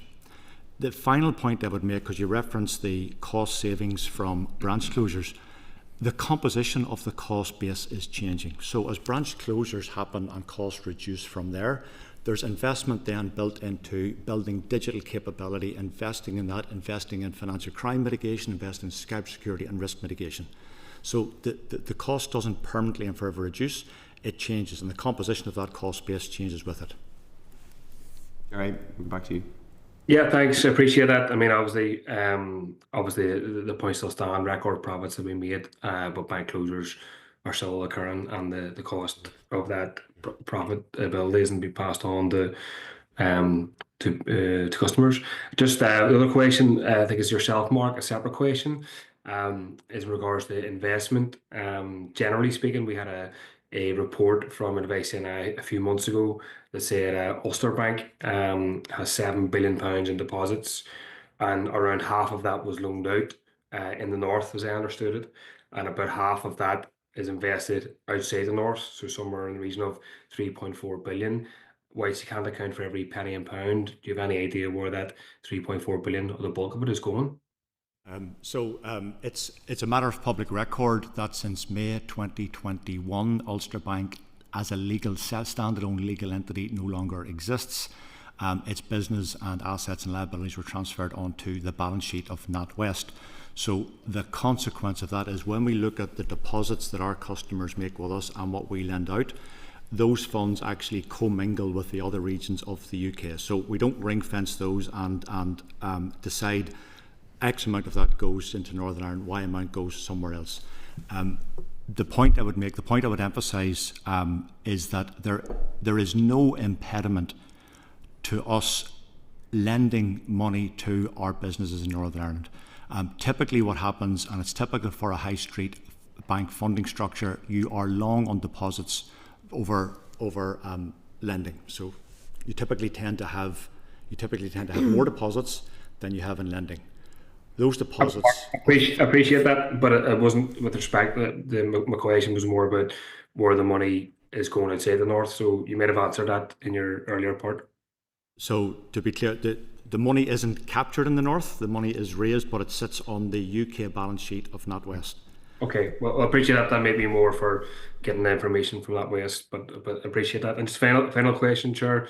I think it's the Daniel from Barclays, if I'm correct there, customer care. Yeah. Daniel, there's been a lot of concern raised by Palestine solidarity activists about the connection with Barclays and Israel, and a lot of people cancelling their accounts with Barclays. Palestine solidarity activists in Belfast and Derry and elsewhere across the north, they raised opposition to the bank's connections with Israel. How would you respond to those criticisms and those points? Go ahead. Obviously, this is specifically, but the question's been put, and I'm happy to bring in Paul as well. Chair, Daniel can answer if he wishes, but I don't see the relevance of that question to the terms of reference for this committee. Customer care, I think, and obviously we're talking about banks and bank inquiry and their practices, including ethical investment of banks, and this would be raised by members of my own constituency and people right across the north, so that's why I think it's relevant. I don't understand the relevance to the inquiry, but it's entirely up to Daniel if he wishes to answer. The question is there. Should Daniel wish to offer any context, that's fine. I don't constrain people when asking questions, other than to say this is fundamentally an inquiry about banking in Northern Ireland. Do you wish to add anything, Daniel? If there's nothing you particularly wish to add, that's fine. I agree in terms of the relevance to what we're here today for, but I don't want to avoid the question, so I'm more than happy to pick up directly on a one-on-one basis and provide the information to hopefully help answer the question. That's fine. Thank you. Thanks for the answer. I think I was relevant. Thank you. And it will be dealt with, Jerry. That's fair enough. Okay. We're now going to go to Gemma Dolan. Thank you, Chair, and thank you all for coming in. I'm kind of following on from Jerry's question on the profits. So the FCA said that banks and building societies, when they're shutting down the branches, when branches are shutting down, that the local areas must be able to still access their money. Now I represent Fermanagh, Balik specific. I live in Balik, and we haven't had a bank since 2016. And I know, Richard, you said that the post offices are there, but post offices, quick Google search, I could be wrong, made 82 million profits, and that's across Britain last year. The banks have made in the region of between 218 million and 10.4 billion pounds. So I would ask, how are you making sure that with this level of profits that people are still able to access their money and access banking services without being so reliant on the post office? I think there's maybe two parts to that question. One is about access to finance, access to cash, and I think Fermanagh is obviously a rural area. We have 2 branches in Fermanagh, and another one in your constituency. We recognise the need and the desire of people to come into branches to transact, in particular, more complex banking needs. We know in the rural communities that access to cash through post office is a really important service for us, and I think in Fermanagh there's maybe still, despite some closures, there's still 40 post offices or more available, and that's an important part of the financial landscape now in Northern Ireland. So the combination of the post offices, the combination of the bank branches, and the combination of the contact centres mean you can do, if you're not digitally connected up, you can do the vast bulk of your banking, of your daily banking requirements.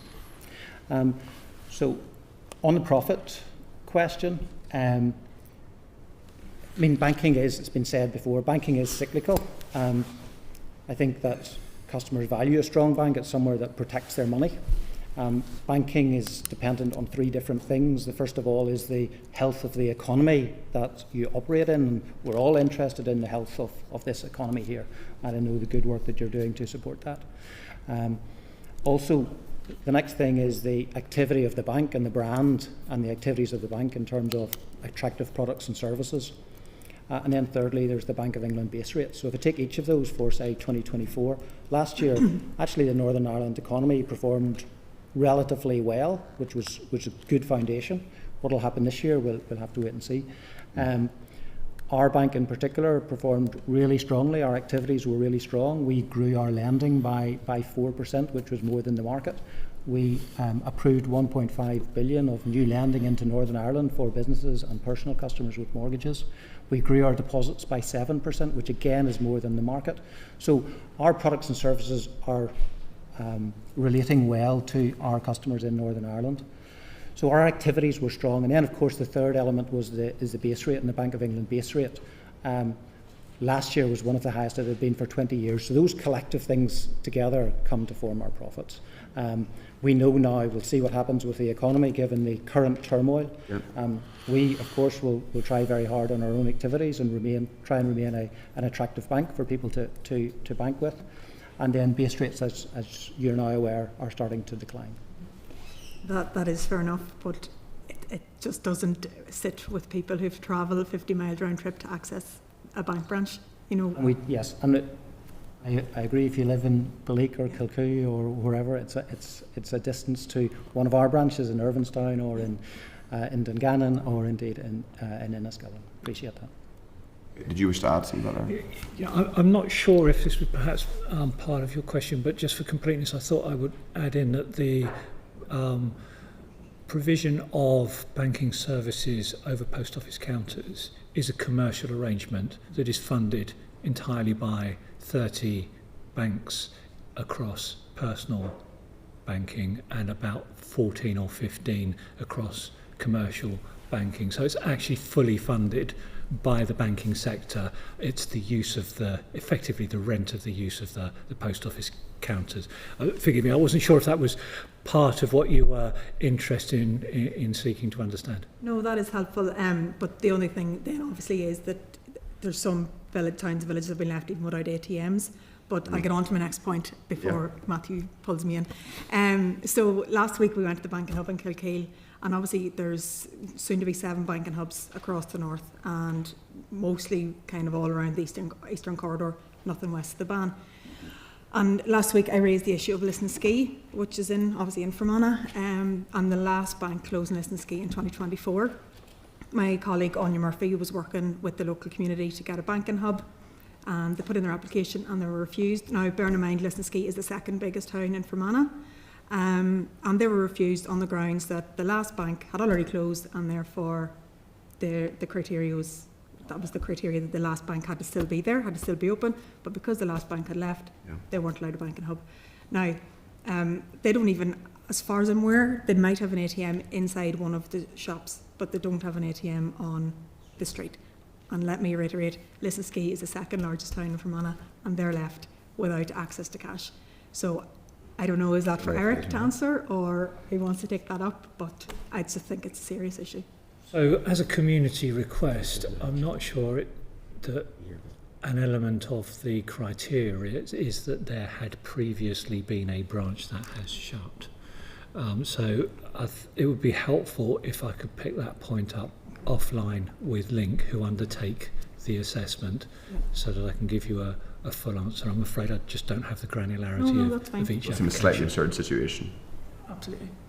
Yeah, we're happy to pick that up. You have to have a... Forgive me, sorry, could you just repeat the name of the location for me? Lisnaskea. Paul can I'll give you spell this. it for you. This was before the legislation changed. Yeah, so it was a regulation change. May 2024, the criteria, it closed in May 2024 and the criteria changed. A year ago, right? Yeah. Thank you. And then if Lisnaskea was applying for it now, they would probably get it. Would that not be it? No, they wouldn't get it because the bank's already closed. Right. Right, we'll focus on the witnesses and then we can chat about it afterwards, but yes, are you happy enough? I'm happy, yeah, thank you, Chair. Okay, Steve Aiken. Yeah, thanks very much indeed. Just a couple of questions, sorry, with the Chair's indulgence and the rest of it. You lost 30% of your market share in a decade and a half, and that's for sort of Danske, Ulster Bank, sort of in the 2 banks of Ireland and the rest of it. You've also shut down a considerable number of branches. Do you think there's any linkage between the two, of losing 30% of the market share and that? Do you want to ask that of a specific representative? Any of the sort of any of our big 4 wish to jump in on that? Or Ulster or Bank of Ireland or any of them, AIB. So I'll go first. We've lost Where we've lost market share, it is mostly lost in the personal market. Yeah. We've generally speaking maintained a high percentage. Collectively, we've maintained a high percentage of market share within the business market. Where we have lost share in the personal market, I believe we've lost share to online digital providers. So that would draw me to a conclusion that it's not a consequence of closing branches. Danske? Yeah, no, I think it's a fair point. We opened 16,000 new personal accounts last year, so that was good. But almost all of those, not all of them, but almost all of those were done digitally. So there's no doubt that the move in account opening has moved digitally, and as Mark says, the new digital providers, those new digital-only banks are scraping away at our market share. So they're eating our lunch, and it's something we're concerned about. So I think for some customers, not having a branch maybe is a factor, but again, we have a digital solution as well as Chase or Starling do, so they have options, and I suppose that's the key thing. From a consumer point of view, it's about options and what's best for the consumer. What's best for us is a different story. Yeah, I think the main driver is the competitive environment. So I think there could be an indirect link, obviously, in terms of branch closures, but I think the main driver of the market share movements over the last 10-15 years is the increased competition. And alongside that is changing expectations. So we have customers who basically want to be digital only, and then we have customers who want no digital, and we have to cater right across that spectrum. And as the Mark has already outlined, you have certain competitors that are just are focused on one part of the market rather than being a full service bank. So I think the main challenge in terms of the market share piece is the competition. And I do think the other trend that we've seen starting to change is the younger demographic will have more than one bank account. Certainly I grew up in a world where I probably didn't have a bank account until I was 18, but the bank accounts will be younger, and they will probably have multiple bank accounts for different purposes. So I think that's a change that we've seen and we'll probably continue to see. Okay. Yeah, from our point of view, building on what the rest of my colleagues said, on consumer it definitely has been the approach of digital. It's not to do with the branches. On the digital side, the other thing we'll touch on maybe later is the issue about charities, which is a good issue, and I'd like to speak about that. One of our problems is that paper-based manual processes, which would have been done in a branch, puts us at a significant disadvantage against the automation that allows you to open accounts, etc. And one of the reasons for our £100 million investment is one of the key blocks of that is a new system around those account opening. That's expensive, to be quite honest, the amount of money in that dwarfs the cost of a branch closure. So I think on the personal side, it's in that arena we've talked about. On the business side, I think one of the things we need to be careful of, we constantly talk about branches like it's the only method of being with our customers. So on the business side, we run 4 regional business centres as well. Mm-hmm. And we have a team of regional managers as well, that whilst they may be based out of, say, somewhere like Newry, their job is to be out in the community with those businesses. So I think at times we need to talk about the rounder picture as well. And certainly we would have a bigger impact if we shut our business centre in Derry than if we closed one of the branches in a certain place. The business centre is a big part of it as well. Yeah. And sort of a second question, Chair, and it's a question about, I noticed about sort of business banking, and obviously one of the things that we're very concerned about is the ability for our small and medium sectors to grow, and growth is a very key part of this government's proposals and what we're trying to do. But again, this is one for sort of all the banks that we have here, is that as a MLA, I'm regularly contacted by small and medium companies who are complaining about the banks here, and they're complaining about access to funds. People at bank, particularly Ulster Bank, is classic. I've been banking with them for decades. I'm now in a situation where every time I go back, I have to have more and more I need to demonstrate more and more liquidity. I need to put more and more up as capital. I need to do this. I need to do that. I'm feeling as if I'm getting debanked. All these sort of things. And I see in your presentation you say Northern Ireland is better off than the rest of the UK. But from what we're getting as MLAs is that there's a big feeling from companies that have particularly banked with you for a long period of time. They feel as if the rules have changed. and you're more interested in getting money out of mortgages or something like that and not happening business sector. So if the banks could just talk about what is their approach to the business sector, that would be very useful. Chair, if I could just come in first. I mean, I understand, I'm not doubting the conversations you have with your constituents, but the facts are there. The demand for SME lending has been reducing steadily since there was a spike when businesses took advantage of the COVID loan schemes. But generally speaking, the market that these guys are competing for is shrinking for business banking as loans repay. The deposit levels are significantly in excess of the level of debt in the SME. There's about twice the amount of SMEs deposit money than borrow. It's quite now. Obviously, the ones that borrow need it. The ones that have deposits don't need it. But so there's that dynamic. The loan approval rates, we have statistics UK Finance gather from all regions and from all banks, the loan approval rates, and the loan approval rates in Northern Ireland are consistently higher. So there's a shrinking market. There is evidence that and some of the surveys done there show that businesses are more confident if they want to borrow. So I'm not doubting what your constituents are saying, but what I'm saying is the empirical. These are not, some of them are not small companies, which is one of the thing that's worrying me about it, is because they're saying, we've been, I'm not going into the specifics, but we've been banking with the Ulster Bank for 2 decades. Yeah. We're now having real difficulties, and it's as if we don't have that personal relationship anymore. That's gone. So what are the banks there for? Well, tell you what. Well, I'll let the banks answer that question. Yeah. But what I'm saying is that the empirical data that we have is a shrinking market and high loan approval rates and high confidence of getting loans. But if any of the banks want to come in on the sort of the second part of your question, please. Well, I'll come in as you reference Ulster Bank twice. Mark, I'm not picking you out, but people are specifically talking to me about the issues with Ulster. I guess an offer to start with, if there are specific constituents or other stakeholders you have that are concerned with the service levels out of Ulster Bank, I'm happy to take that up privately. We don't think we should discuss individual customers today. Just if I can quickly, our offering or our strategy for businesses in Northern Ireland is to replicate what NatWest provide in GB for their customers there. They invest heavily into product, they invest heavily into proposition, and a big part of my role is making sure that a customer in Belfast gets the same as a customer in London. That's the core of our strategy. I don't think that will surprise anyone in the room here. Specifically in terms of supporting customers with their growth and investment aspirations, and again, I don't mind sharing some numbers which I don't think are particularly commercially sensitive, but we have 4 customer segments: micro, small, medium and large. All 4 of those customer segments grew their loan books last year, in aggregate by 10%. If we strip out the impact of the COVID loan repayments, that growth was more in the order of 13 to 15%. So we are lending, we are deploying our balance sheet, customers are borrowing. For those customers that you think are struggling to access finance, our approval rates for last year were over 90%. Where we are in a situation where we can't support the customer, and typically that 8 to 9% as it was because of either one of 2 things: serviceability or adverse press.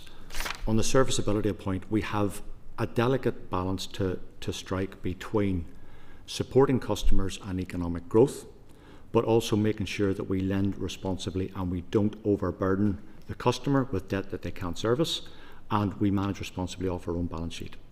Where we can't support the customer, we will write to them to tell them why. We will offer them an independent appeal for a different sanctioner to look at the credit application, and with their consent, we will offer them a referral to a government-based portal to alternative sources of finance. So our approval rates were over 90% last year. Danske? Yes, so I agree with what Paul said. So what we're seeing is less demand in the business. So what is happening to our balance sheet is that we are seeing deposits rise. Our businesses are actually depositing more with us, and they're relatively speaking, they are nearly borrowing now. So we are absolutely in business to lend. Last year we lent. We approved 750 million of lending into businesses in Northern Ireland. That's not including what we did in the rest of the UK. We welcomed 1,500 new small business customers to the bank. And we have, to your point, we have a very, very strong relationship management team who look after, we have segments the way Ulster Bank do. We have a branch-based customers, we have small business customers who have a dedicated relationship manager, we have business centre customers all with a dedicated named relationship manager, we have a corporate team, all named relationship manager, and then we have a support team, 2 support teams, one for small business and a big team in our call centre to support those business customers. So we pride ourselves in what we do in business. We have a big market share, and we absolutely want to lend and support those businesses in Northern Ireland to help prosperity and help jobs and grow the economy. Yeah, listen, I'll not repeat what's been said, but listen, from a strategic perspective, any bank needs to lend. Without going into your assets and liabilities of the bank balance sheet, ideally you want them to be in balance. But it does have to be responsible lending, and similar to what Mark has covered, we have all of those outlets too. And sometimes it doesn't mean that the ability to lend isn't that it's sometimes you have to say no, but it doesn't mean never. So certainly what we try with the staff is to train them out so they can explain to the customer what steps they need to take to then be bankable, either with us or with another financial institution. Yeah, a couple of different bits for us really is.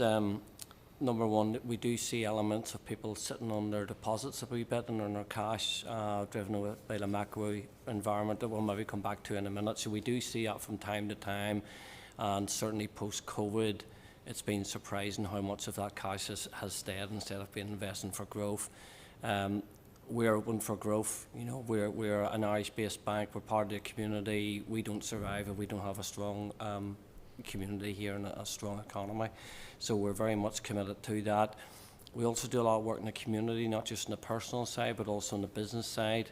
I personally have a real thing about trying to grow our smaller businesses and our newer businesses. We're a big partner with Catalyst, both in Belfast and in Derry across Ireland. And then sustainability is a big thing, and we met with your colleague Andrew Muir recently on some of the sustainability, and especially in the agri sector, which we maybe come back to again later on as well. But that's a big part of business for us, and we need to make sure that's sustainable. I guess the last thing for us would be we invested last year in a brand new commercial finance system, which is up live digital now. So that's a digital system for the business community, and also a wee bit different to others is we do lend across the island of Ireland, so we will lend to customers on both sides, and we're seeing a lot more of that, where customers need to have that cross-border sort of banking experience. So we're here to support the business community, but my colleagues have said that is subject to macro environment as well. Thank you. Just on that quick point before bringing Deirdre, Northern Ireland has a lower innovation rate than the rest of the UK, and I think I'm right in saying that there has been a pattern of, and I think you touched on this, George, basically the upshot is it's a bit harder, it seems, to persuade SMEs to have a risk appetite, to want to take on extra debt to invest in their businesses. Why is that? It's a very good question, and on the British Business Bank, if you haven't seen any of their reports, they issued actually one this morning, a very interesting read about the level of awareness and taking on, one of the ways to grow is to take on new equity, and generally speaking businesses here are much more reluctant to take on external equity because they want to control their own business, and they rather family-owned businesses, perhaps a higher percentage. Well, family business, they'd rather be the sole owner of a small business than a 50% shareholder in a huge business. And it's just part of the psyche here. I don't understand that, but certainly the British Business Bank have done excellent work on raising awareness of finance options and try and encourage, as I've invested in, I've done a lot with new equity funds and the new debt funds that they've floated as well. Just briefly before bringing it, so if that's a structural issue, are your banks getting consulted by the Department of Economy in terms of increasing that? Because this is one of the things we're trying to get at in this inquiry, is what are the structural issues that exist in terms of banking? This isn't to blame you guys, but if there's a policy breakdown, this is one of the questions that probably isn't being asked in as direct a way in London, or for that matter in Dublin, is what are the specific issues in Northern Ireland that are preventing or discouraging does the Department of Economy come to you and ask you that question, either UK Finance or the banks individually? So, I mean, if I could kick off, I mean, Chair, the banking model is generally low risk, low cost finance. That's the model, and then as you go up the spectrum through different forms of finance into pure equity. Yes, sure. So, but banks need to lend. There's affordability rules that they have to test. Can a business afford to take on this burden and repay? And it's very hard to do that with startup new businesses. So startup businesses and innovation is not a natural, traditional commercial banking, as these banks here represent, isn't a good fit with that side. It's more suited to other forms of finance, higher risk, higher return, and there are other means there. But once a business gets to a certain level and wants to scale up, then there are certainly financial options available. But I mean, a lot of the banks, and George referred to Catalyst. I know that Danske do other work in innovation and in trying to encourage those startup businesses. But they can't always. They can help them and advise them and house them, but they can't necessarily lend to them.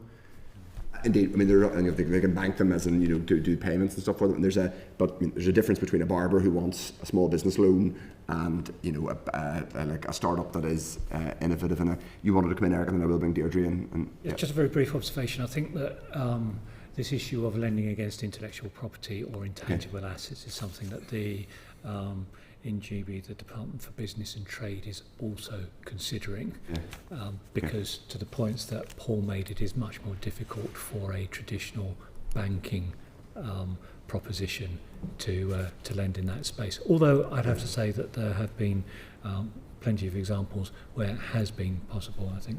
But I still don't totally understand where we are in terms of our. So, for example, if there's a lower risk appetite among just to make an example up, a family-owned manufacturing company that has been around for 50 or 100 years, and the equivalent company, in a statistical sense, in the English Midlands and possibly even in the Irish Midlands, might have, the statistics would reveal, a slightly greater innovation rate and maybe a slightly higher investment rate. They might be slightly more like, or whether that's through conventional lending via a commercial bank or through taking on equity. It's sort of, I'm kind of less interested in that bit, and I know it matters to banks because it's two completely different types of activity, but it is clear that at the front end we have that chat, we have more risk-averse businesses. So the question I'm asking is, should the banking sector be doing more detailed, specific engagement with our policymakers at a devolved level to understand what those challenges are? Because it is your banks, it is Bank of Ireland and Danske and Ulster who have been banking the small family-owned manufacturers who appear to be slightly more risk-averse, and they're not great businesses in Northern Ireland, but maybe slightly less willing to take a risk on innovation, to take on debt, or indeed take on extra equity. So are those conversations going on? Just because you're nodding, George. So yeah, look, we have had conversations with the Department of Economy and the Economy Minister for the last couple of years, and happy to engage with any of you on an ongoing basis privately. I think the more we work together in this here, we can come up with some innovative ideas. Certainly in the agri sector, there's conversations about what do we do about this problem of inheritance tax coming up, and also the inheritance tax problem now into the family businesses and how is that passed on. There could be an opportunity here to change some of that behaviour of all the years, because that's not going to be the same going forward. So I think engagement would be good. I'll just briefly, then, because we've got to bring in Deirdre, who's been waiting. Chair, I think it's a great question, it's a great challenge, and I think it points to some of the fundamentals that the inquiry might want to consider, not whether there are actual structural deficits in the funding landscape in Northern Ireland. This could be one. We've accumulated some insight on that. We have run an entrepreneurship programme for almost 10 years. We put 1,000 entrepreneurs through that programme over that period of time free of charge. But one of the insights we've accumulated is the access to funding landscape. So I think it would be helpful and an offer to engage offline on that if you want to just get a deeper understanding of what we believe exists there. I think that would be helpful, and I would suggest as well to Santander and Barclays witnesses. I know you mentioned at the start of your evidence, Brian, that you didn't see that much difference in terms of businesses in the English Midlands and Northern Ireland, but if there are, I think I said, but personal customers, there's not much difference, which is my day to day, but business wise, I wouldn't be probably best placed to respond. It would be helpful if your organisations do have additional evidence. We'd take it. Deirdre, thank you for being patient. Deirdre Hargey. Yeah, no, thanks very much, and apologies, I was a bit late on to the meeting, so I might have missed some of the contributions. But I suppose it was just to go back to 4 kind of broad areas. So the first one was just around the bank profits again, and just really to try and understand. I mean, I heard you say earlier in terms of how some of the money is reinvested back into the bank, to look at infrastructure needs, to look at some of the programs there potentially that you've highlighted with small businesses. But it's just to see if there is a standard percentage share that goes back to shareholders and what that is. Is it 50%? Is it over 50%?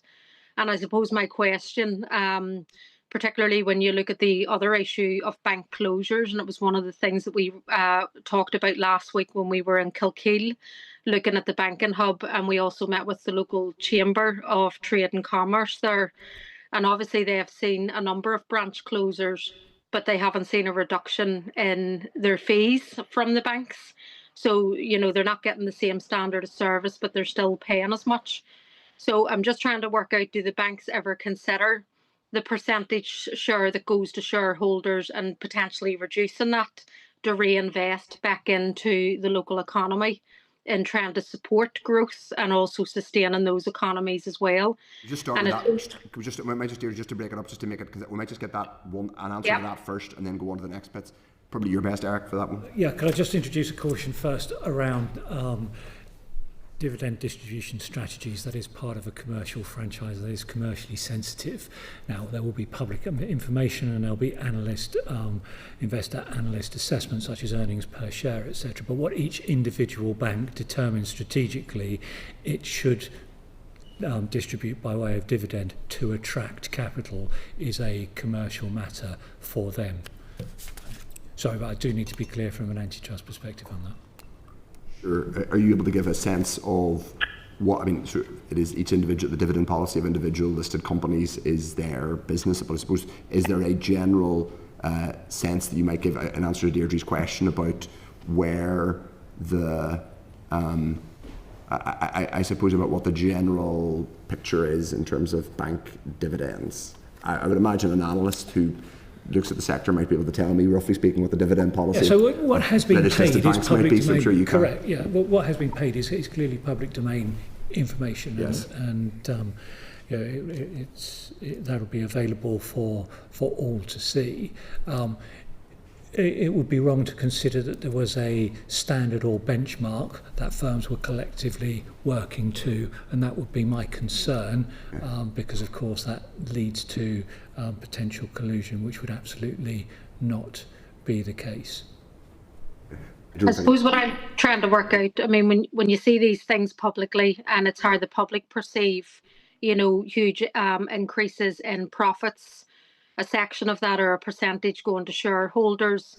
And it's just, are there ever conversations across the banks in terms of saying, you know, maybe we give a slight reduction in shareholder returns that we can then invest? Because obviously part of those profits are impacted by the interest rates then on mortgages and on lending as well. And it's that vicious cycle. So I know the last conversation that you had there around lending to SMEs, for example, I mean, that is one of the limitations here, where over 21% of SMEs in the north have experienced barriers in accessing finance. One of those is the ability, obviously, to obtain that capital.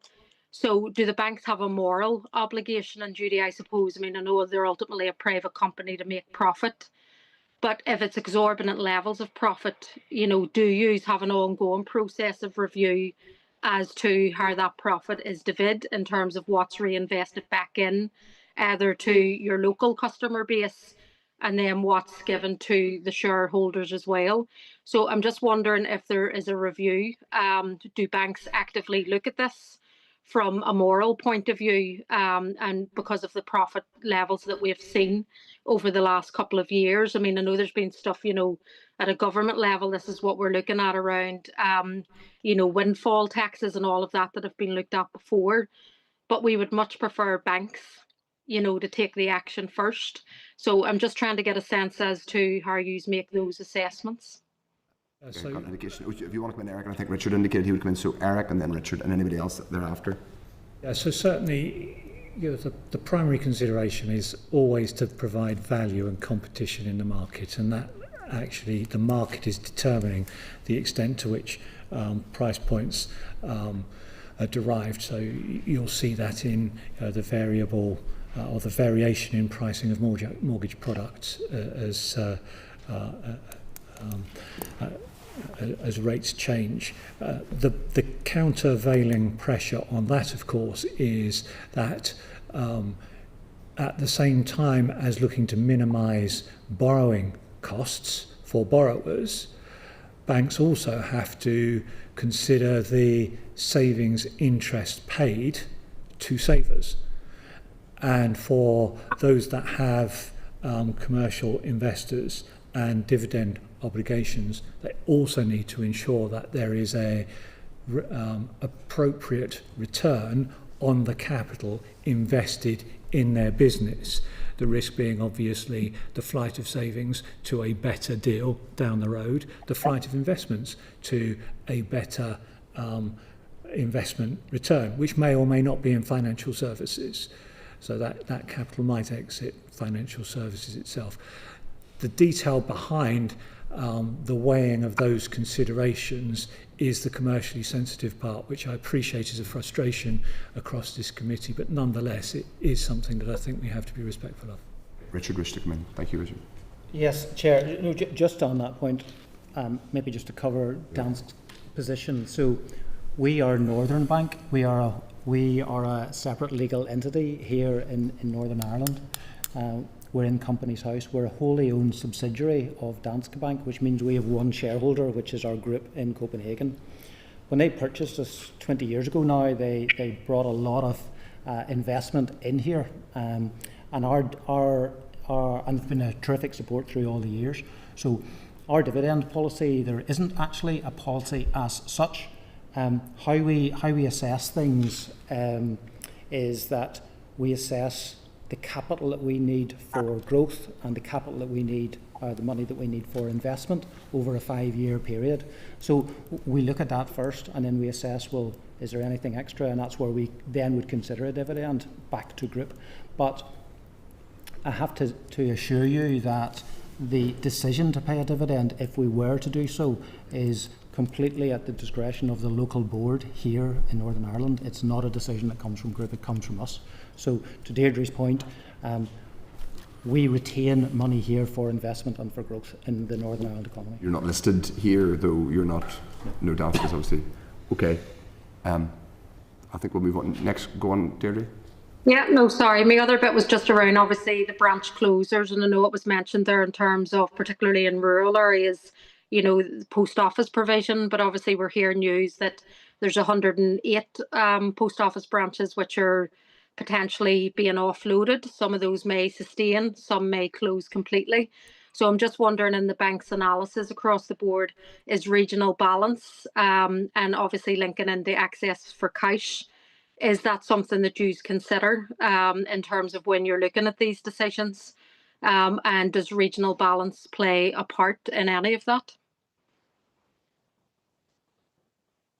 If I may, Go ahead. Yeah. the post office announcement, I think yesterday or the day before, was more a transfer of ownership from a centrally owned post office to a franchised model, and I think an assurance was given that there is no intention to close post offices, so the ownership model shifts rather than the post office itself closes. Yeah, I think part of the difficulty we're hearing is where they may shift to local businesses, and we have had some of those post offices in, they may not be sustainable. You know, so there's a knock-on effect. I'm not saying for all 108 that are transferring, but it's just the potential. But I suppose it just feeds in that, you know, there could be other closures in areas that have already seen bank closures, and the impact that that has on the regional economy as well, because that's one of the big issues that's coming out certainly in this inquiry that we have, and obviously how that sits with the Financial Services and Markets Act of 2023 in terms of access to cash. You know, the banking hubs have obviously been born out of that, but is there more that can be done? You know, and I suppose it struck me in the Kilkeel banking hub, you know, when we talked to business last week, you know, were they certainly feel, I mean, the banking hubs there but it doesn't still meet all of their needs. And they're obviously, you know, outside of the Belfast region, they're in a more rural area. Obviously, you know, our kind of demography here is more rural as well compared to maybe other parts of Britain and stuff and the rest of Ireland. So it's just, is that something that you look at in terms of delivering regional balance as well? It's certainly something that the Post Office considers. The Post Office full members of UK Finance. They have a slightly different legislative obligation. They have a universal service obligation to sustain broadly similar distance criterion as the banking hub model, so 1 mile and 3 miles in rural areas. I think they have to support something like 99% of the urban community within 1 mile and 96 or 97% within 3 miles. So if there was to be a post office closure, and if that post office closure was to impact the distribution of postal services, including access to cash, the post office would need to replace that postal service. Now, having said that, I do understand that there can be gaps in provision where the departing postmaster might not be succeeded immediately after the or immediately by their successor. And I know that the Post Office is working with links to ensure that there is continuity in a similar way that we would establish a temporary banking hub if it was necessary for a bank branch to close before a banking hub, a permanent banking hub, could open. Okay, thank you. The other area, it's probably a smaller issue in terms of, but it's the community and voluntary sector. So obviously we would have a big sector here that deliver a lot of services for both the executive departments and also local authorities, etc. But one of the issues that have come up through our inquiry has been access to opening accounts, or indeed where there's been a change in personnel and the difficulties that they have in terms of accessing the account. And I'm just asking each of the banks if you're aware of those difficulties, and is there a plan of action to try and deal with them? I think it's verification, you know, identification, all of those issues. And it's just to see if this is something that the banks are picking up on, because it's certainly any of the evidence that we have heard, you know, it's an ongoing issue. Okay, thanks. I'm just going to, I'll give all the banks an opportunity to answer that, but I'm going to start with George because he's mentioned charity specifically. Yeah, look, we are aware of this here. It's a strange one in that as fraud has become more prevalent, it's understandable why the regulator are putting extra constraints on here. You also have, as well as what we would call money laundering, anti-money laundering, know your client ID verification, Deirdre, you referred to there. You've also got the prevalence more so of sanctions in today's world than we maybe had before, and there has to be sanctions checks done on various businesses and individuals. In fact, all individuals coming on as new customers. So there's two areas that you rightly said. One is there's the new applications, and then there is the ongoing, what we would call in industry, trigger events, where if there's a change of personnel, that process has to be repeated. That is very, very arduous for us and very annoying, I think, for your customers, and I understand the reason, and your constituents, I understand the reason why. That's the reason for us, we were saying earlier on about investing into some of these digital systems.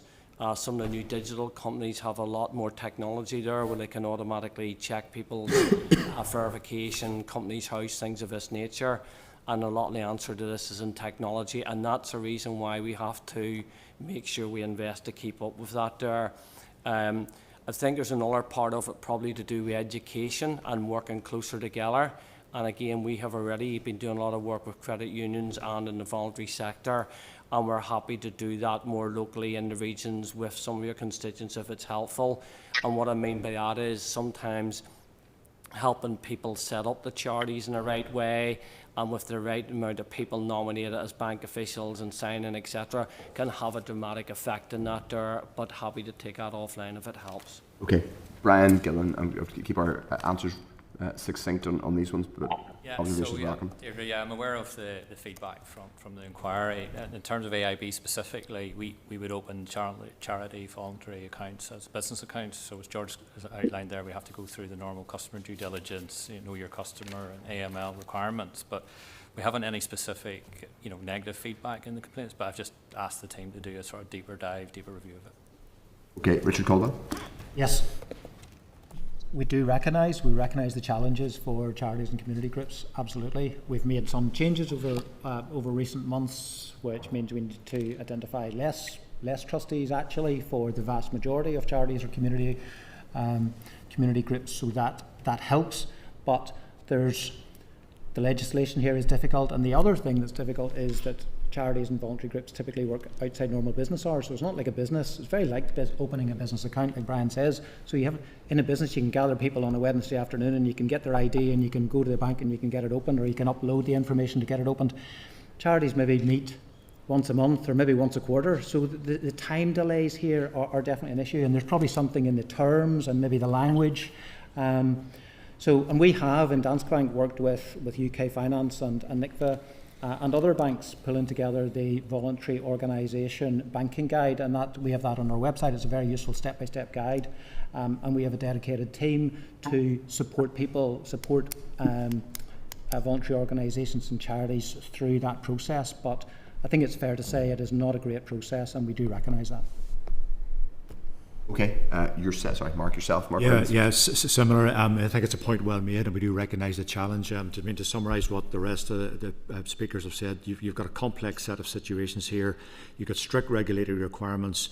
You've got sometimes unusual corporate structures, and sometimes people who aren't used to dealing with this type of things. You've got a very difficult set of circumstances. I think UKF have referenced the challenge in their paper, and an acknowledgement by the industry that we just need to put a bit of collective thought how we deal with those challenges.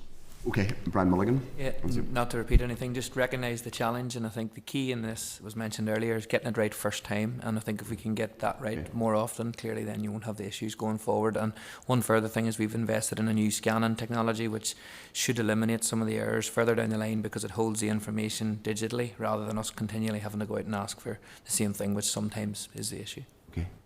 Daniel Wallace. And just very quickly, as other members have said, we also recognise the challenges. We're also a participating member of the Voluntary Organisation Banking Guide, which has already been referenced, and like others are looking at investment in terms of digital journeys and how we can make enhancements as well. Okay, Deirdre, happy enough? Yeah, no, thanks very much for those. And my last point was just more a point, I suppose, rather than a question. It was on the back of the issue Jerry raised just around Palestine and banking. And I would be keen just if there is a response given just around how banks look at their ethics in terms of breaches in international human rights law or the International Court of Justice, any rulings that they give. Is that a consideration then that a bank looks at in terms of those international rulings, in terms of who they do business with and how they do business? So I'm not expecting the answer now, but just on the back of any communication that comes back to Jerry's points, if you could look at that issue as well. Thank you. We can discuss that when we summarise actions. A couple of final points from me. I know that for the members have indicated they wish to ask anything else, but a couple of things that have arisen to the course of our inquiry. One is around cross-border banking. We had the Rural Community Network in front of us a few weeks ago, and the representative was actually based in Gemma's home county of Fermanagh, which has come up already today, and she talked about the challenges for frontier workers, but also organisations like charities. Now, this is, I guess, a question for all of the banks, but I'm particularly interested in the two banks that are cross-border and their views on it, on the context, why it's happened, and what's being done to resolve it. The clear feedback we've got, and I've heard it anecdotally in other situations, is that it's become, and Brexit may be a factor, it's becoming harder, not easier, for frontier workers, people who perhaps live in the north, but they may be self-employed and most of their work's in the south, or they may be a PAYE employee, or whatever their arrangements are, and B, businesses and indeed charitable organisations who require a more seamless cross-border banking offer, or require you have a euro account and a sterling account, and all of that's becoming harder. Can I just ask for brief observations from, first of all, Brian and George on whether that's becoming harder and what's being done to resolve it? So, as the IB Group, we do have a footprint on both sides in terms of Northern Ireland and the Republic. So it can arise particularly in the mortgage, where you have a single mortgage or joint applicants, depending on where their employment is. So certainly on that cross-border mortgage, we are able to provide it, but we're having a look at it just in terms of whether, in terms of that euro piece versus sterling, is there a better way of providing that service for those customers who have that need? In terms of opening accounts, there isn't any challenge in terms of a Northern Ireland resident opening accounts in the Republic, but post-Brexit there is some challenges in terms of a personal ROI resident opening an account in Northern Ireland, and again we're having a look at that. And what is that precisely? What's the?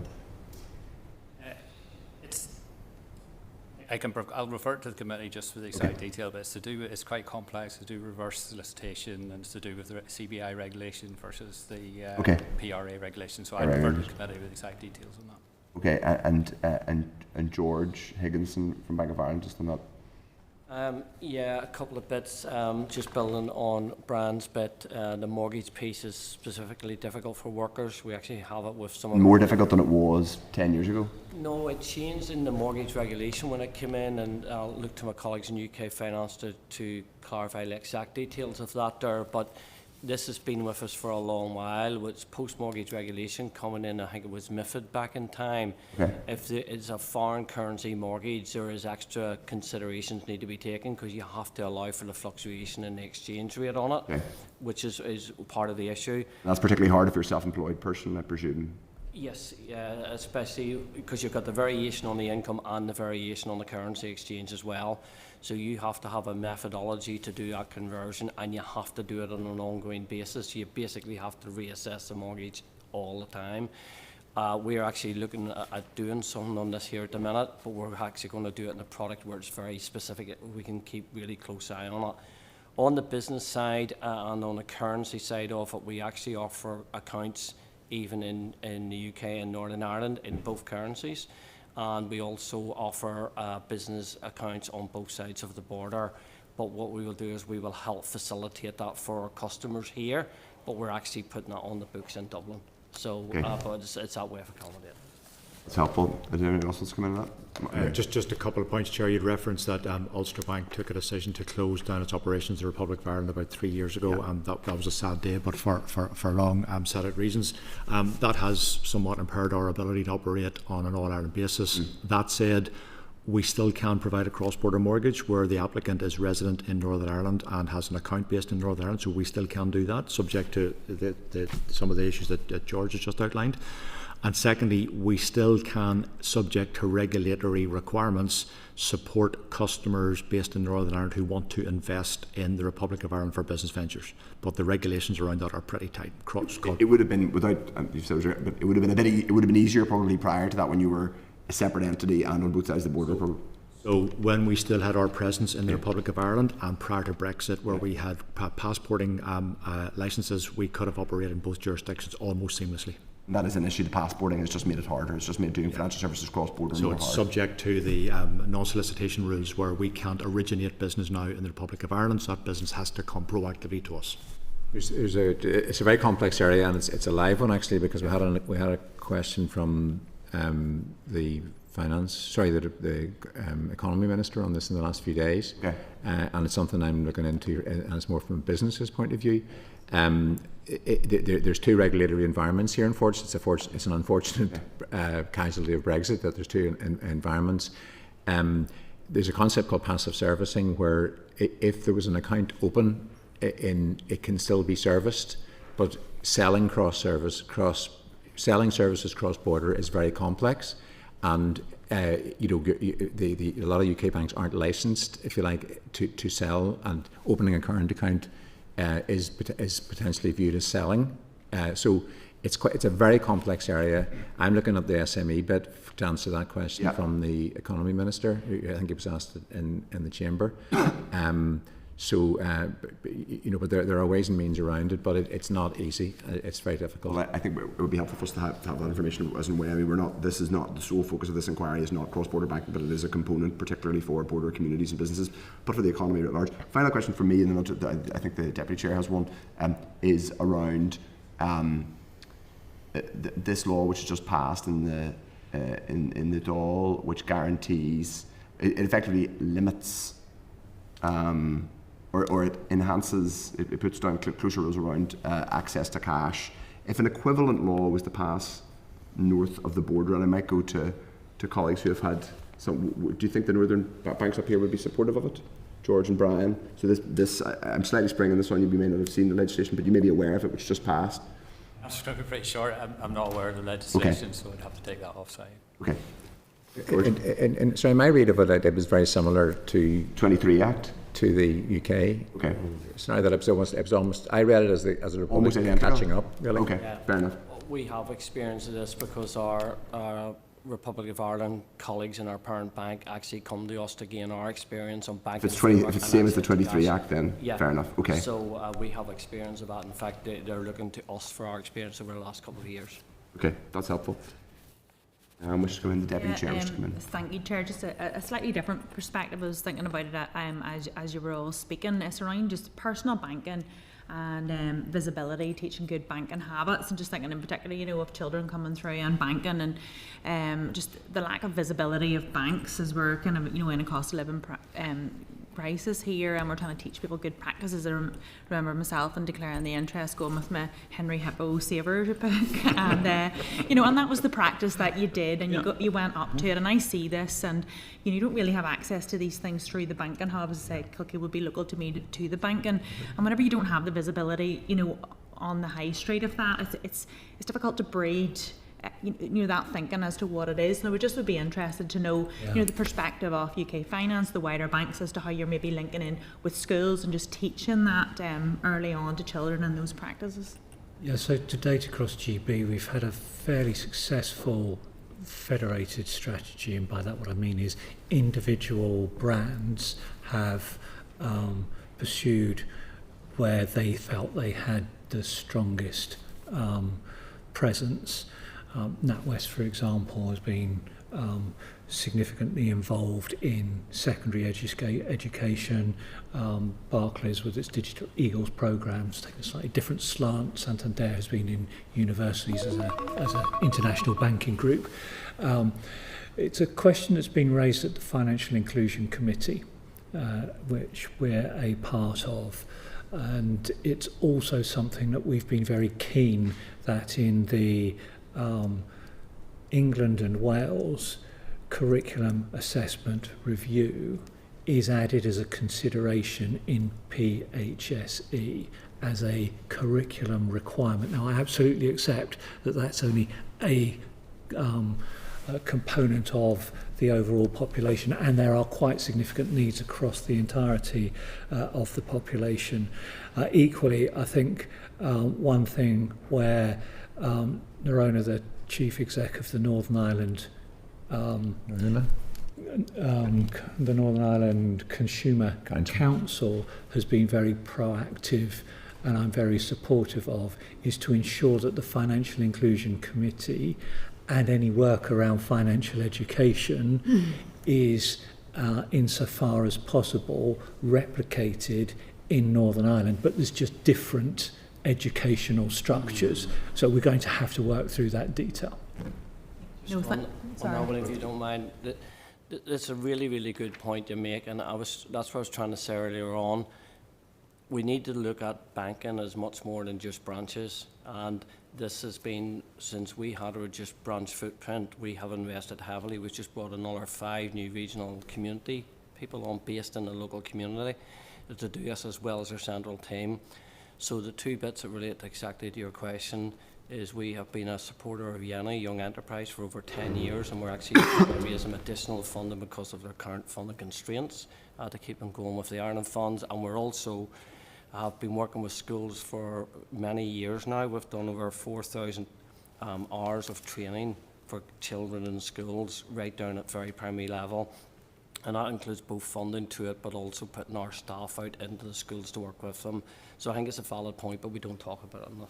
Yeah, no, thank you. And I just the visibility of banks, is so important. And I say in Kilkeel High Street, you've got these two big, historic buildings that are empty, and you just don't want banking to be, a part of our history here. But visibility is so important, and I just want to say thank you to you all. I think it's a really strong message, the visibility of you all here, in our committee, showing that, whilst we're not walking down the high street and seeing every one of your branches, to be here as part of this inquiry, I think it's just really a strong message, and I just thank you. Okay, thanks. Just one final, be remiss if I didn't. Dr. Acorn, just to remember, I'll bring in you, Steve, finally, and then I'll ask one final question.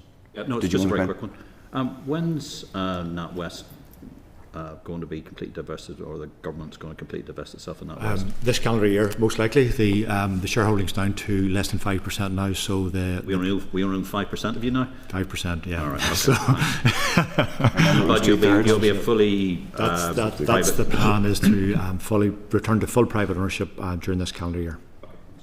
Okay. I think it would be remiss, given the economic situation, if I didn't ask the people in this room for. And ask a specific question. Clearly, we're seeing market turmoil. We've had a profound, to put it diplomatically, moment in the past week. Tariffs were implemented by the US. We're now clearly in a trade war between certainly the US and China, and many other states around the world. I won't ask for people's generalised commentary on all of that chaos. What I am interested in is if anyone has heard any specific observations from your business clients, businesses in this region who are concerned about making plans on the back of, to the extent that they can make plans, because we know that the chaos and the uncertainty means that it is impossible probably to even do contingency planning, let alone longer term investment. But I'm interested in any specific feedback that people have had. So I'll just go around the bank. So any specific feedback people are having from local businesses and plans, just to get a sense of it, because I think it would be wrong to have a session with the banks and not get your perspective on that. Who wishes to come in first? Since you're Brian Gillen. Nothing specific as yet. It's early days, but uncertainty and volatility does not bode well with business customers in terms of any capital investment. On the positive side, if we can find one within this, is that Northern Ireland businesses are very resilient. We have stepped through Brexit, we have stepped through COVID, so I think if we can bring some certainty to the playing field, they will navigate their way through it. Yeah, and then just very quickly for me, our experience so far has been a lot of volatility in the swap markets, so for building mortgages, so mortgage rates are up and down, need to get that settled a bit, so I think we need a few days to see what's happening. Worried about what the cost of inflation would be going forward or not, and dumping off products. Yep. Can't get the America back in the market, so we need to watch and see where that comes out. I think the overall thing for local customers, business customers, would be you might see an acceleration of the sitting on cash for a while and not taking opportunities to grow while they wait to see us sells. Richard or Mark? Yeah, or no, Brian, very similar story. Okay. We're hearing from our business customers very early. We are resilient.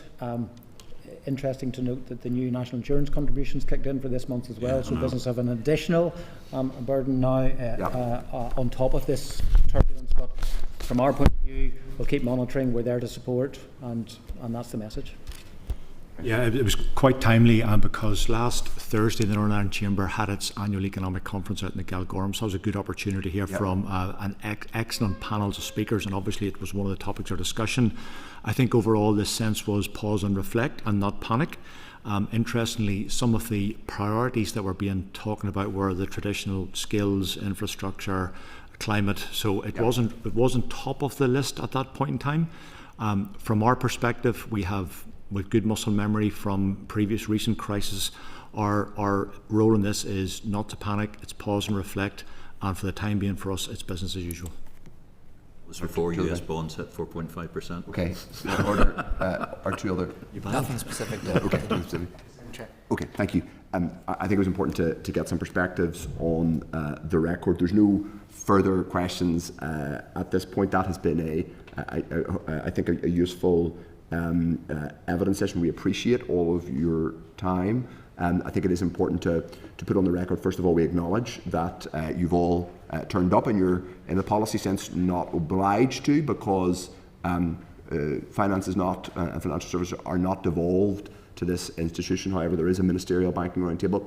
There was also a context which I think was reflected in our evidence today, that we have a distinct set of needs and context here in Northern Ireland. We have an historic banking sector which have cross-border links that are that have in a context which has changed as we've discussed over the past decade. We also have, with the greatest possible respect, banks that have either, even if it's a dwindling shareholding by a government in London or Dublin, it still is a shareholding.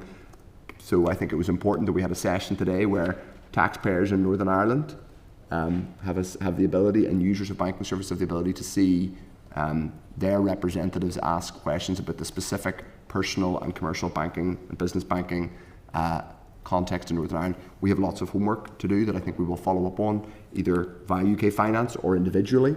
We may follow up with you with specific queries about the findings that we make and questions that have arisen today, but that has been most useful. So thank you all for your time. Cheers. Thanks. 4.8. Members, we're just going to do a short suspension. If we just do a short suspension. Thank you. We're good, Chair. We're back in. Okay. So, members, thank you for that. I think that was a useful evidence session. It was robust, but factual and comprehensive, and I would acknowledge that I think we were right to press the point that the banks turn up and account for themselves, no pun intended. Just to say, members, we were obviously close to not being quoted, so in order just to complete a few actions, we need to stay online, and we will try to do our business relatively quickly. A few bits that I had that we were going to follow up on. One was specifically around charities and charity banking. I think we were effectively promised a bit of not just evidence, but a bit of additional engagement. I think we just helpful to follow up and ascertain exactly what we were promised around improving processes for charities. I think that was in response to Deirdre's question. There was some factual information that I'm happy for us to request, though I should say it will not form part of the committee's inquiry, because that's not what we're about, which is around some of the ethical and investment stuff around, people mentioned the question, the Middle East. I think it was legitimate for people to raise that question. I'm happy for us to ask that people send us the information factually, but to say it will not form part of this committee's inquiry. Steve Aiken. Yeah, yes, happy for the chair, happy for individual members to do it, but I wouldn't wish to be associated with that. And if you put that on the record, people have asked that question, it's been offered that they will send factual information via the committee, so I think that's reasonable, but it will not form part of the committee's inquiry because it's not what we've agreed under our terms of reference. We also have I think a follow-up on risk appetite in relation to small businesses and SME. It came up a couple of times that SMEs in Northern Ireland they appear to have a smaller risk appetite. That's not to say that all small businesses have a small risk appetite, but there appears to be a differential in terms of appetite for lending. What we have asked and we have been promised is that they will follow up with us with further information around what that means vis-a-vis the broader real economy, and I think that is a significant question for us to reflect on. Just a very quick one about that one, sorry, Chair. Go ahead. Obviously, we've had discussions from sort of Northern Ireland Chamber, FSB, and other people sort of as MLAs about the concerns they have with banks and support of funding as well. I just wonder whether, as part of the evidence process for this, that we might get their view on it. I think we've done an open call for evidence. I think we have, but it was this specific thing that the bank said here that there isn't an issue. It's because they don't have the appetite. Well, we haven't done a kind of a formal big call, but we have in no way prevented people from people. There's been some proactivity. So we have suggested that people give us evidence, and lots have proactively.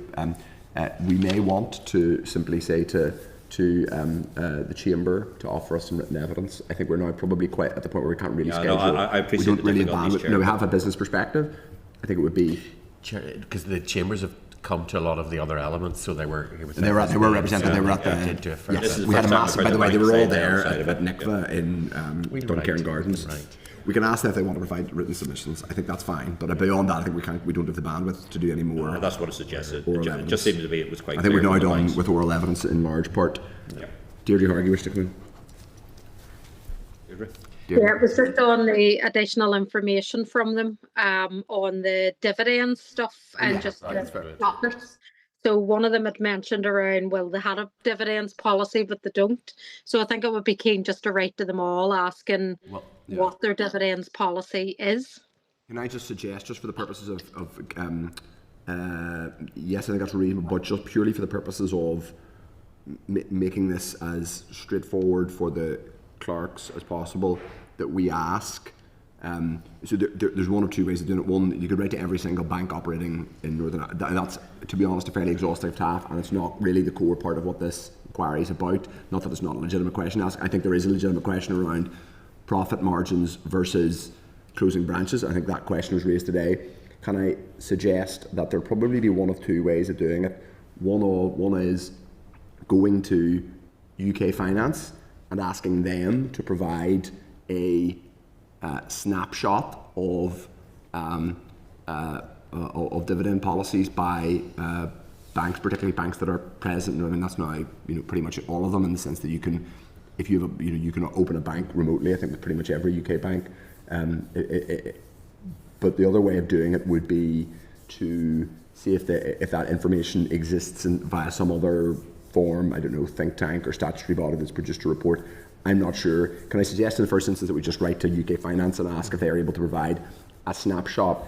It's not that it's not important, it is important, but I think in terms of because it would involve the clerk team going away and seeking out the correct contact for every single individual bank, and it would generate quite a lot of, I have no doubt this would generate a lot of correspondence. So if you're happy, Deirdre, can I suggest that in the first instance they go to UK Finance and ask for that snapshot? Yeah, content with that, Chair. Okay, fine. Perfect, thank you. Chair, I also wanted to seek members' agreement to contact the Northern Ireland Youth Assembly and also Young Enterprise Northern Ireland. There's aspects of youth banking that have been raised, particularly by the Deputy Chair today. I think it's just worth picking up on, and we can probably do that reasonably easily through surveying. I think that would be good, and I think that we'll be able to say, for example, that we know that lots of young people, which sadly does not really legitimately include possibly Gemma, but most certainly not me anymore.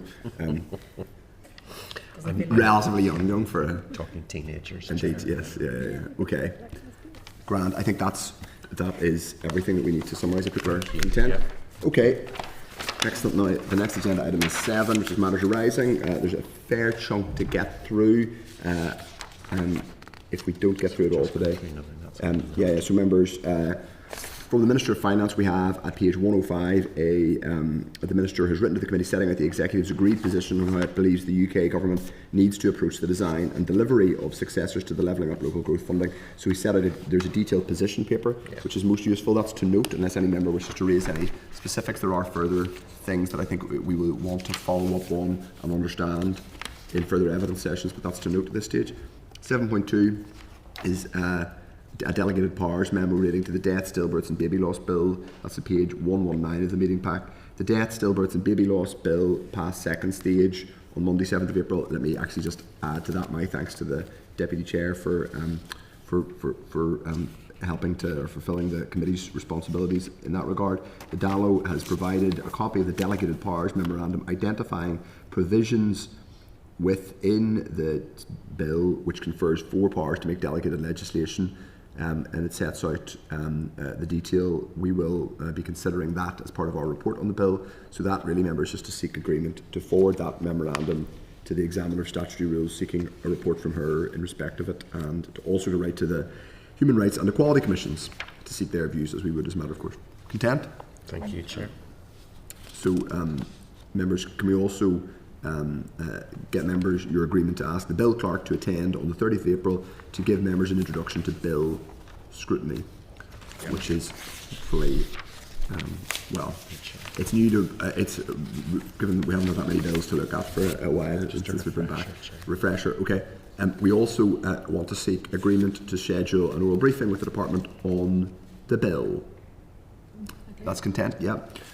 And we are discussing whether we can ask a question of the Minister whenever we have him in front of us next month. It is next month that we have him. Yes, 7th, yeah, sure.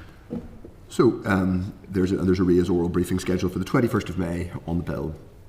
7.3 is the draft budget 25-26 and the response from the Executive Office Committee report. Better late than never, but that's really to note from members. Thank them for that response. It is important. We should be, we do, in that case, we do genuinely mean better late than never, even if we'd rather have had it a bit earlier.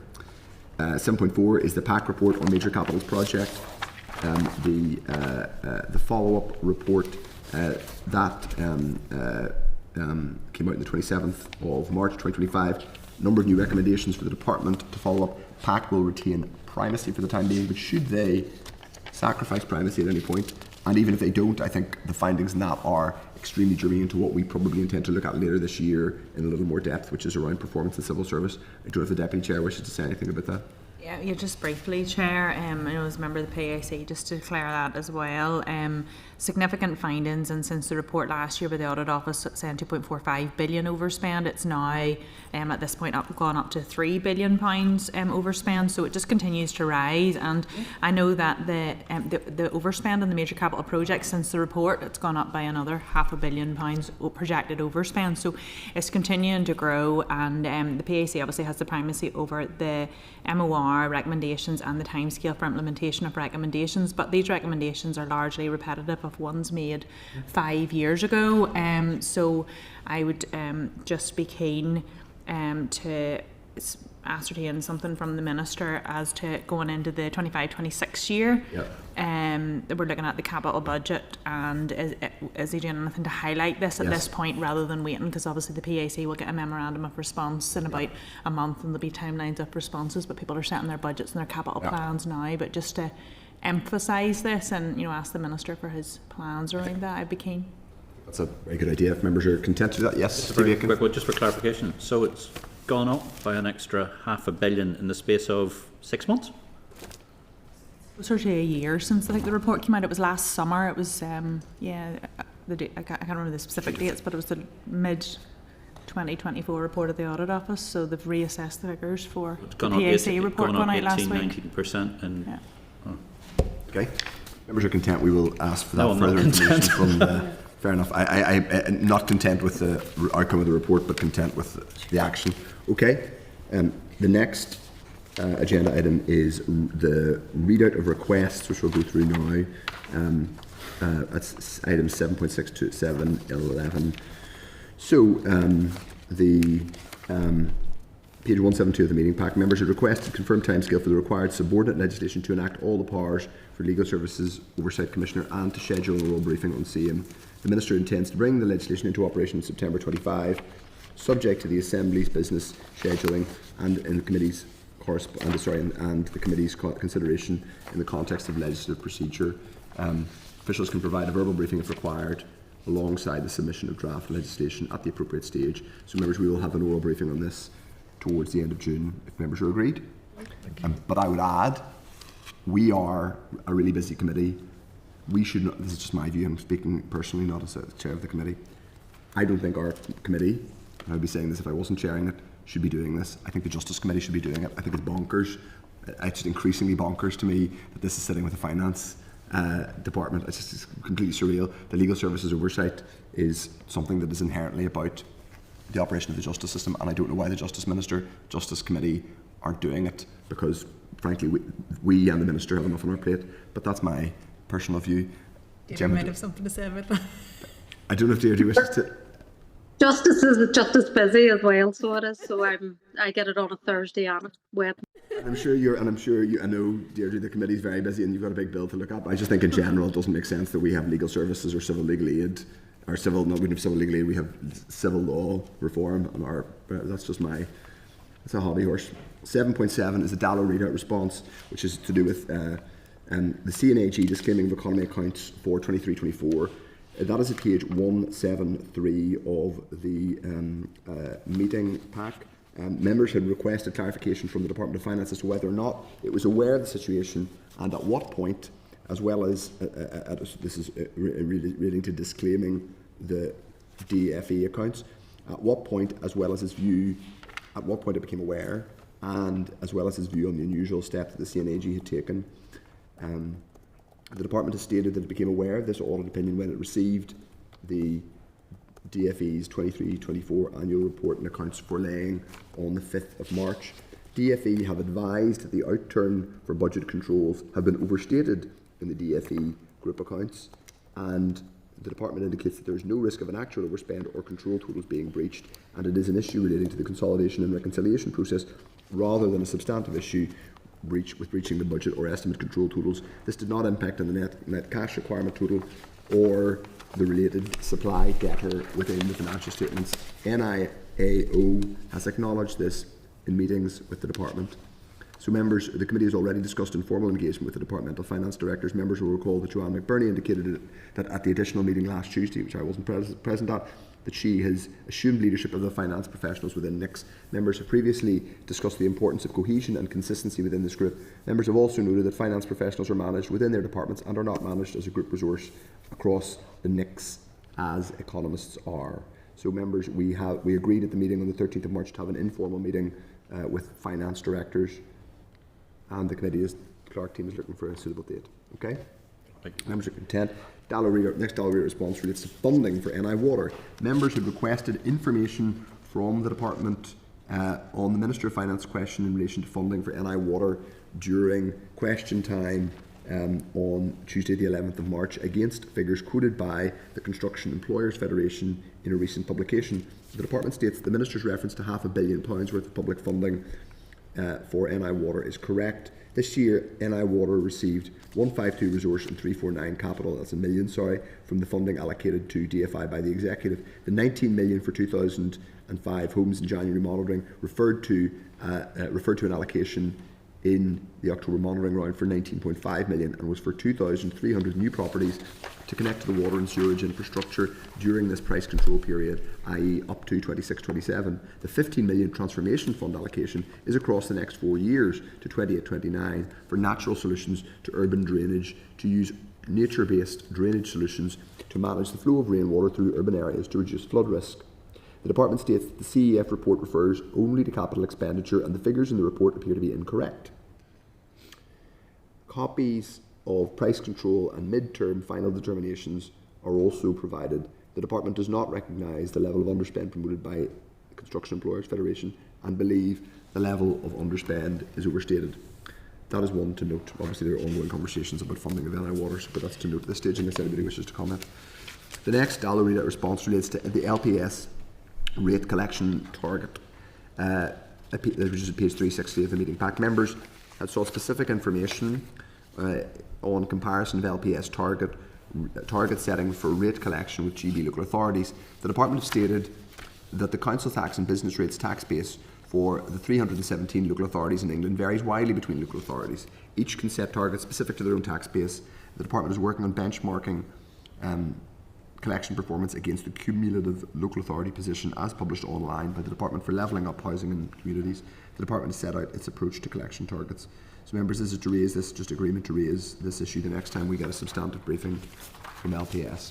So okay, we'll make sure that gets in the pack. The next is in relation to the Public Sector Transformation Board terms of reference.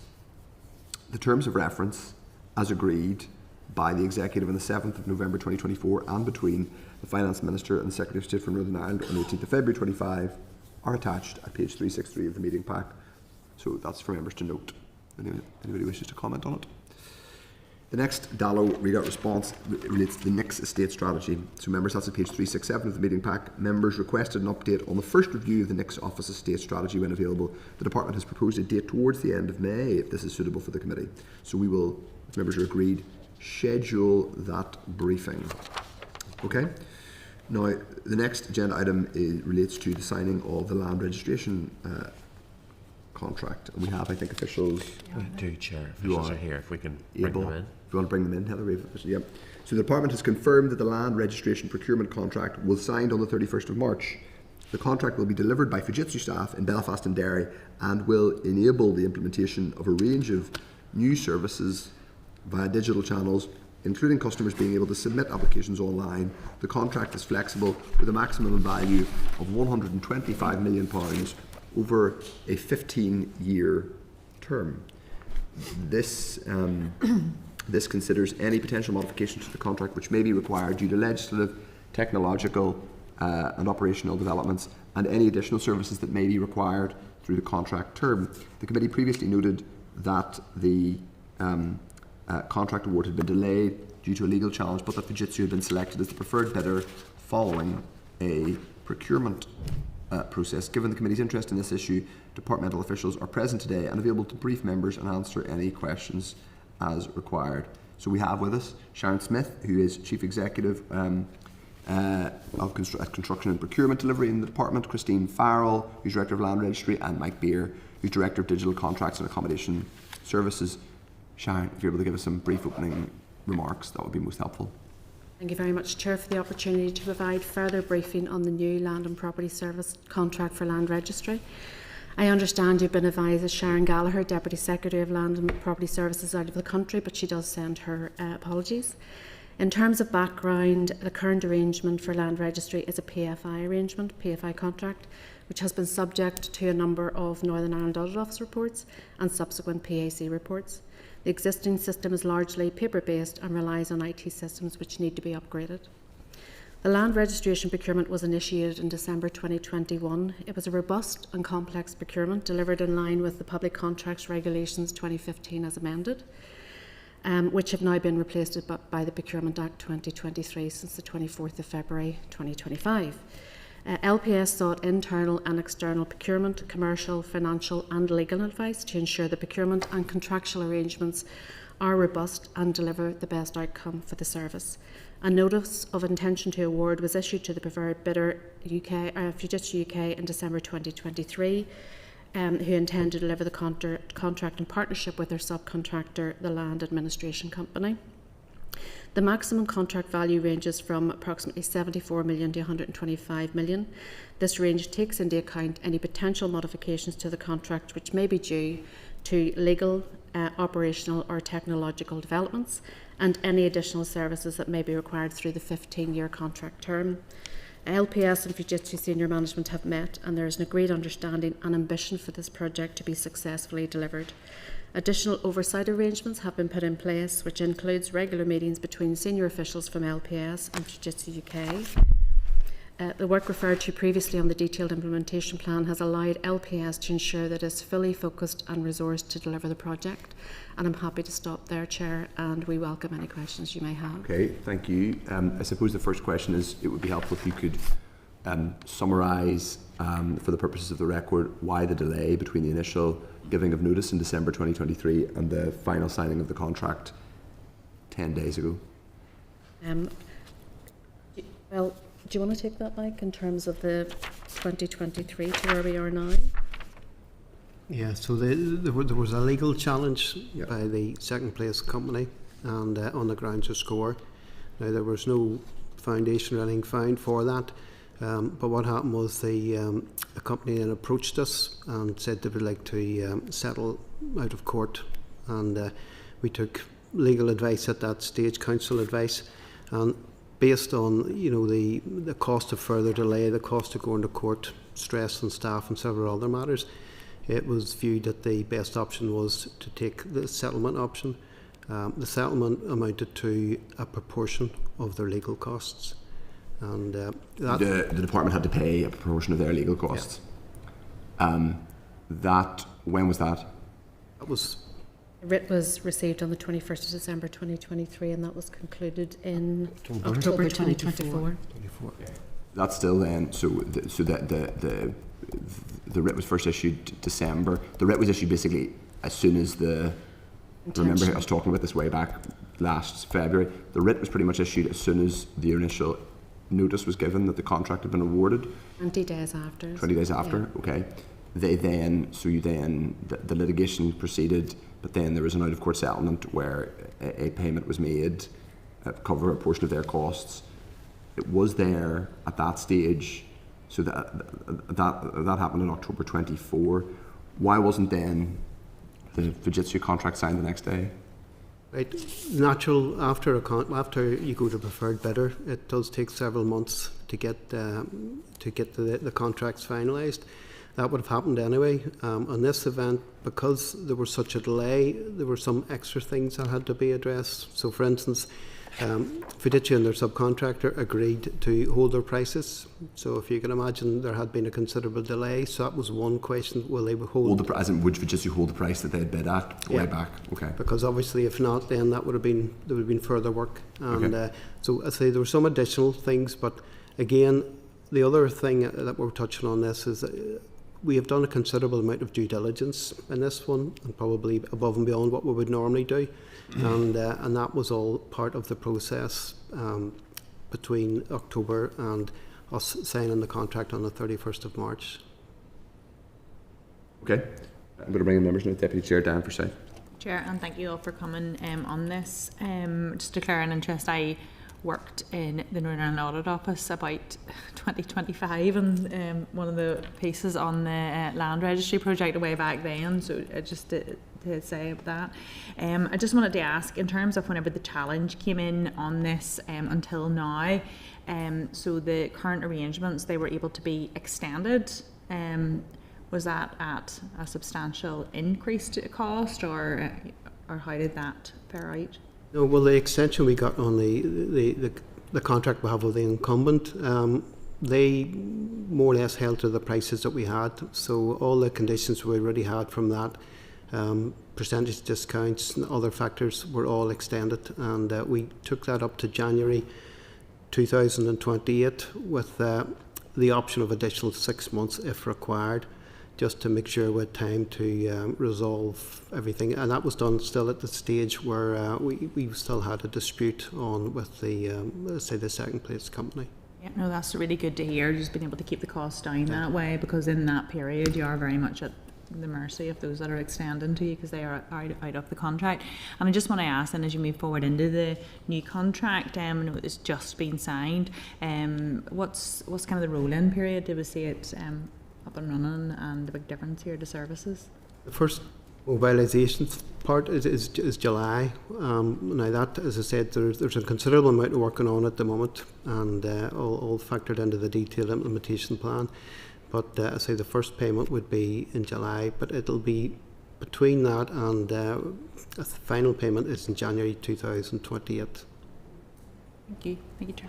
Okay, and was there any just between either when the litigation happened or indeed from October onwards, were you obliged to engage with the Cabinet Office in terms of their procurement guidance? We did. We had a number of engagements with the Crown Services over the Cabinet Office. Initially, it was just to see what direction, because of obviously the situation with the Post Office. Yeah. And then we had a second session. Is this pre-December 23 or post-December 23? Well, this was post December. Yeah. Okay. Yeah. I think the first thing we obviously wanted to get was the court case or the settlement out of the way. Yeah. At that stage, then, and obviously to the media attention was even more so on that. Everybody was aware. We did the due diligence then. So I think we'd met them once before Christmas, and then we met them again after Christmas to ensure that the Fiducia's financial standings, economic standing, and their positions as far as the contracts was sound enough for us to continue and sign the contract. You coordinated and liaised with the Cabinet Office on that, and did they give you assurances that at a kind of UK-wide level they were content? What they had said was that there was no lawful reason not to sign a contract with Fiducia, and they also said that as far as the financial situation of Fiducia was concerned, again, that they were not putting out any advice as to not sign contracts with Fiducia. I mean, they give that sort of general advice. They wouldn't specifically advise you on an individual contract because the contracts are all different. But obviously, that's quite relevant. There's no lawful reasons. Obviously, a relatively legally limited, but perhaps understandably limited piece of advice. So you have proceeded with the contract on that basis. This is effectively, it's a new contract, but it's also rolling over an existing contract because Fiducia were the suppliers before. No, they weren't. That's completely wrong. completely right with BT. I'm completely wrong. It's been a long evidence session. It's been a long evidence session. So anyway, I'm blaming that on my ageing and having to take evidence from lots of banks. Okay, that's most useful. So can I just to double check? So just confirming, you had litigation ended in October 24. You then did due diligence around Fujitsu's ability to proceed effectively and their willingness not to change the contractual, what they had agreed previously. They weren't going to change the price, and also that the Cabinet Office, their guidance on Fujitsu as a supplier had not changed. You came to the conclusion that it was safe to proceed, and you signed the contract on the 31st of March. Okay.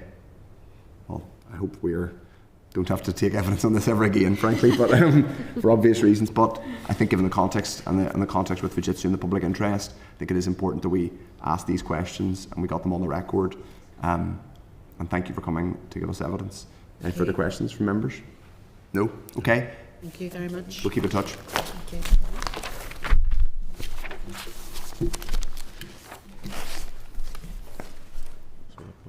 Sure. Diane, did you see Deputy Chair? Thank you, Chair. The settlements obviously in this financial year, and I would ask that when we're getting our year-end briefing on the accounts, it's something that even if we were to discuss it in closed session, I'd be interested to know the details of the case. Sure. Yeah. I think that makes sense. Okay. The next agenda item is a piece of secondary legislation, which is yet again the extension of death, stillbirths, an extension. We have another evidence session where the main protagonist in the issue isn't with us. Members of page 370, the meeting pack for a clerk's cover note and relevant. There's a clerk's cover note and relevant correspondence. The department has formally laid a statute rule which will extend the expiry date of temporary provisions in the Coronavirus Act 2020 to death and stillbirth registration. Provisions which allow for temporary changes to civil registration legislation to ensure the registration of deaths and stillbirths can proceed in the pandemic. We all know the purpose of these and that they have been extended repeatedly. So these provisions will allow them to be extended until 24th September 25. The committee agreed that it was content with the proposed rule at its meeting on the 26th of February, and the rule is subject to confirmatory resolution procedure. It will come into operation after it's debated and approved in the Assembly, and it will cease to take effect after 40 days unless approved by the Assembly. Full details of the draft rule, consultation and impacts can be found on page 372 of the meeting pack. And in her 36 report to the Assembly, the examiner of statutory rules raised no issues with this. So, if members are content with the statutory rule, noting that we have a piece of legislation a piece of primary legislation which will supersede the secondary legislation coming from the, whenever it's finally, it will no longer require us to extend the provisions of this bit of the Coronavirus Act. So if members are content, I will put the question that the Committee for Finance has considered SR 2025/62, the Coronavirus Act 2020, Registration of Deaths and Stillbirths, Extension Order NI 2025, and recommends that it be approved by the Assembly. Are we agreed? Agreed. Thank you. Okay, now the next item is another SR, which is the recognition of professional qualifications and implementation of international recognition agreements, amendment, extension to Switzerland, etc. Regulations Northern Ireland 25. Members of page 390 of the meeting pack, there's relevant correspondence from the department. At its meeting on the 26th of March, the committee agreed to an SR to implement provisions in the Switzerland Recognition of Professional Qualifications Agreement, which are modifications to legal regulation legislation. This was subject to draft affirmative regulation procedure and came into effect after it was debated and affirmed on Monday 31st of March. Now that the rule has been affirmed, a copy of the numbered SR is provided for members to note only. Okay. Agenda item 10 is correspondence. So 10.1 is a letter from the chair of the Northern Ireland Scrutiny Committee to the Northern Ireland Scrutiny Committee of the House of Lords, I should say. That's not a Commons Committee. That's at page 401 of the meeting pack. The committee has been copied into correspondence from Lord Carlisle, chair of the NI Scrutiny Committee, to the Secretary of State regarding the Northern Ireland Scrutiny Committee discussion applications about the application of EU law on type approval of motor vehicles to Northern Ireland under the Windsor Framework. That's to note, but I think Diane Forsyth was just to come in. Yeah, thank you, Chair. I just see that it's copied to this committee and the Economy Committee, and I just would ask that could we refer it under the Infrastructure Committee? Well, I would also wonder why surely it should be copied to the Windsor Framework, the Democratic Scrutiny. The Windsor Framework Democratic Scrutiny. Sorry, make a declaration as a member of the Windsor Framework Committee. Yes, yeah, that's fine. I don't think you're going to be penalised for not making that declaration, but fair enough. I think we can copy it to them too. I'm assuming, Chair, because this would be an issue that they have an alternative mechanism, or no, because we're not curious. We're not a curious committee. Okay, we're not going into discussion of the workings of other committees. We get all of the infrastructure. I think that it's quite important if we could. I think it's fair enough to copy it to infrastructure, and we can copy it to the Democratic Scrutiny Committee should we wish. Okay. The next agenda item is from the TO Committee and it relates to Budget 25-26 and the Ending Violence Against Women and Girls strategy. That's at page 403 of the meeting pack. The TO Committee has written to other statutory committees to ascertain whether their scrutiny department has a role in delivering the strategy, and if so, how much funding was bid for and or earmarked by their department. So, members, we have been asked to forward this to the department for a response, which I think is reasonable. Yep. Happy? TO Committee relating, the next agenda item is correspondence from the Executive Office Committee, again from the Executive Office Committee, relating to the Northern Ireland Investment Fund. The Executive Office Committee has written to the Department of Finance seeking information on the role of CBRE and the investment fund, including information on the costs for management of the fund. Intrigued to know why they're involving themselves in that. Behind the curve, something we've already dealt with. But anyway, Diane Forsyth. Yeah, thank you, Chair. And just in anticipation of this, I had spoke to a colleague that was on that committee, and I think it was just for clarity around the fact that SIB have a role, and then SIB are sitting under TEO, so it was just a clarity around relationships and roles rather than getting into the detail of the fund. So I think it's just useful to know. Can I suggest then, if there's a response that explains how the SIB feeds into that work, it would be helpful for us to know. Just a suggestion that we copy our correspondence and our evidence that we took, because we had CBRE in it, they had it in, just send it to Yeah, I mean, we can do, although I'm not sure. Our assumption will be that will be what the department sends, because I'm pretty sure that the committee has already been fairly forensic on that. We did that, didn't we? Yeah, I think we've established quite a lot of information on it, so I think they can just forward what we've already established. Okay. The next agenda item is a Hansard transcript relating to the briefing from departmental officials on the 1st of April in respect to the 25-26 budget, and that is simply to note. It's at page 47 of the meeting pack. The next agenda item is the draft forward work programme. The next meeting is obviously scheduled for post-Easter recess on Wednesday the 30th of April, 3 weeks today. So the clerk is going to give us a run through. Chair, just very quickly, members know we have the Balmoral show on the 14th of May. That's in lieu of a meeting. We have some little media bits and pieces we want to do around that. The main primary issue for the committee is to do some surveying around the banking inquiry, engaging with young people, but just the demographic that goes to the Balmoral show is really broad and useful. So we're going to use it just for a few pieces of surveying. And everyone is required to wear one of those comedy cowboy hats while we have the committee sessions. Well, Chair, those disappear very quickly. The Spar, I think other supermarkets are obviously available. They sponsor those and they go really quickly because the kids are all over those. They really are. But we'll do our best, Chair. We'll do our best. Okay. That's really all I wanted to say on that, Chair. Thank you. Yeah, okay, and we also have then the week after we're back on the 7th of May, we have the Minister, so we'll obviously be working towards that. So if members are agreed, we'll publish that updated forward work programme on the committee web pages. Thank you. Next agenda is any other business. Do any members have any other business they wish to raise? No, other than for me, just to reiterate my thanks to Steve Aikens. I'll be on light duties from about when we come back, so I don't know whether I'll be able to attend in person for a couple of weeks afterwards. So, but okay, put you down. Okay, well, we wish you all the best. Yeah, we wish you all the best. You can push me around in a wheelchair around the Balmoral show. That'll be good. It's definitely an accessible site. Okay, and I would just reiterate under any other business my own thanks to the deputy chair and the committee staff for supporting me taking a couple of weeks of parental leave, which is actually still ongoing even though I'm here today. It is if my wife asks, in any case. Okay, agenda item, and my party colleagues, definitely. Agenda item 13 is date, time, place of next meeting. The next meeting is on the 30th of April, 2 p.m. in this chamber. We'll put the question, the committee do now adjourn, the committee's now adjourned, and have a good Easter break all. Thank you.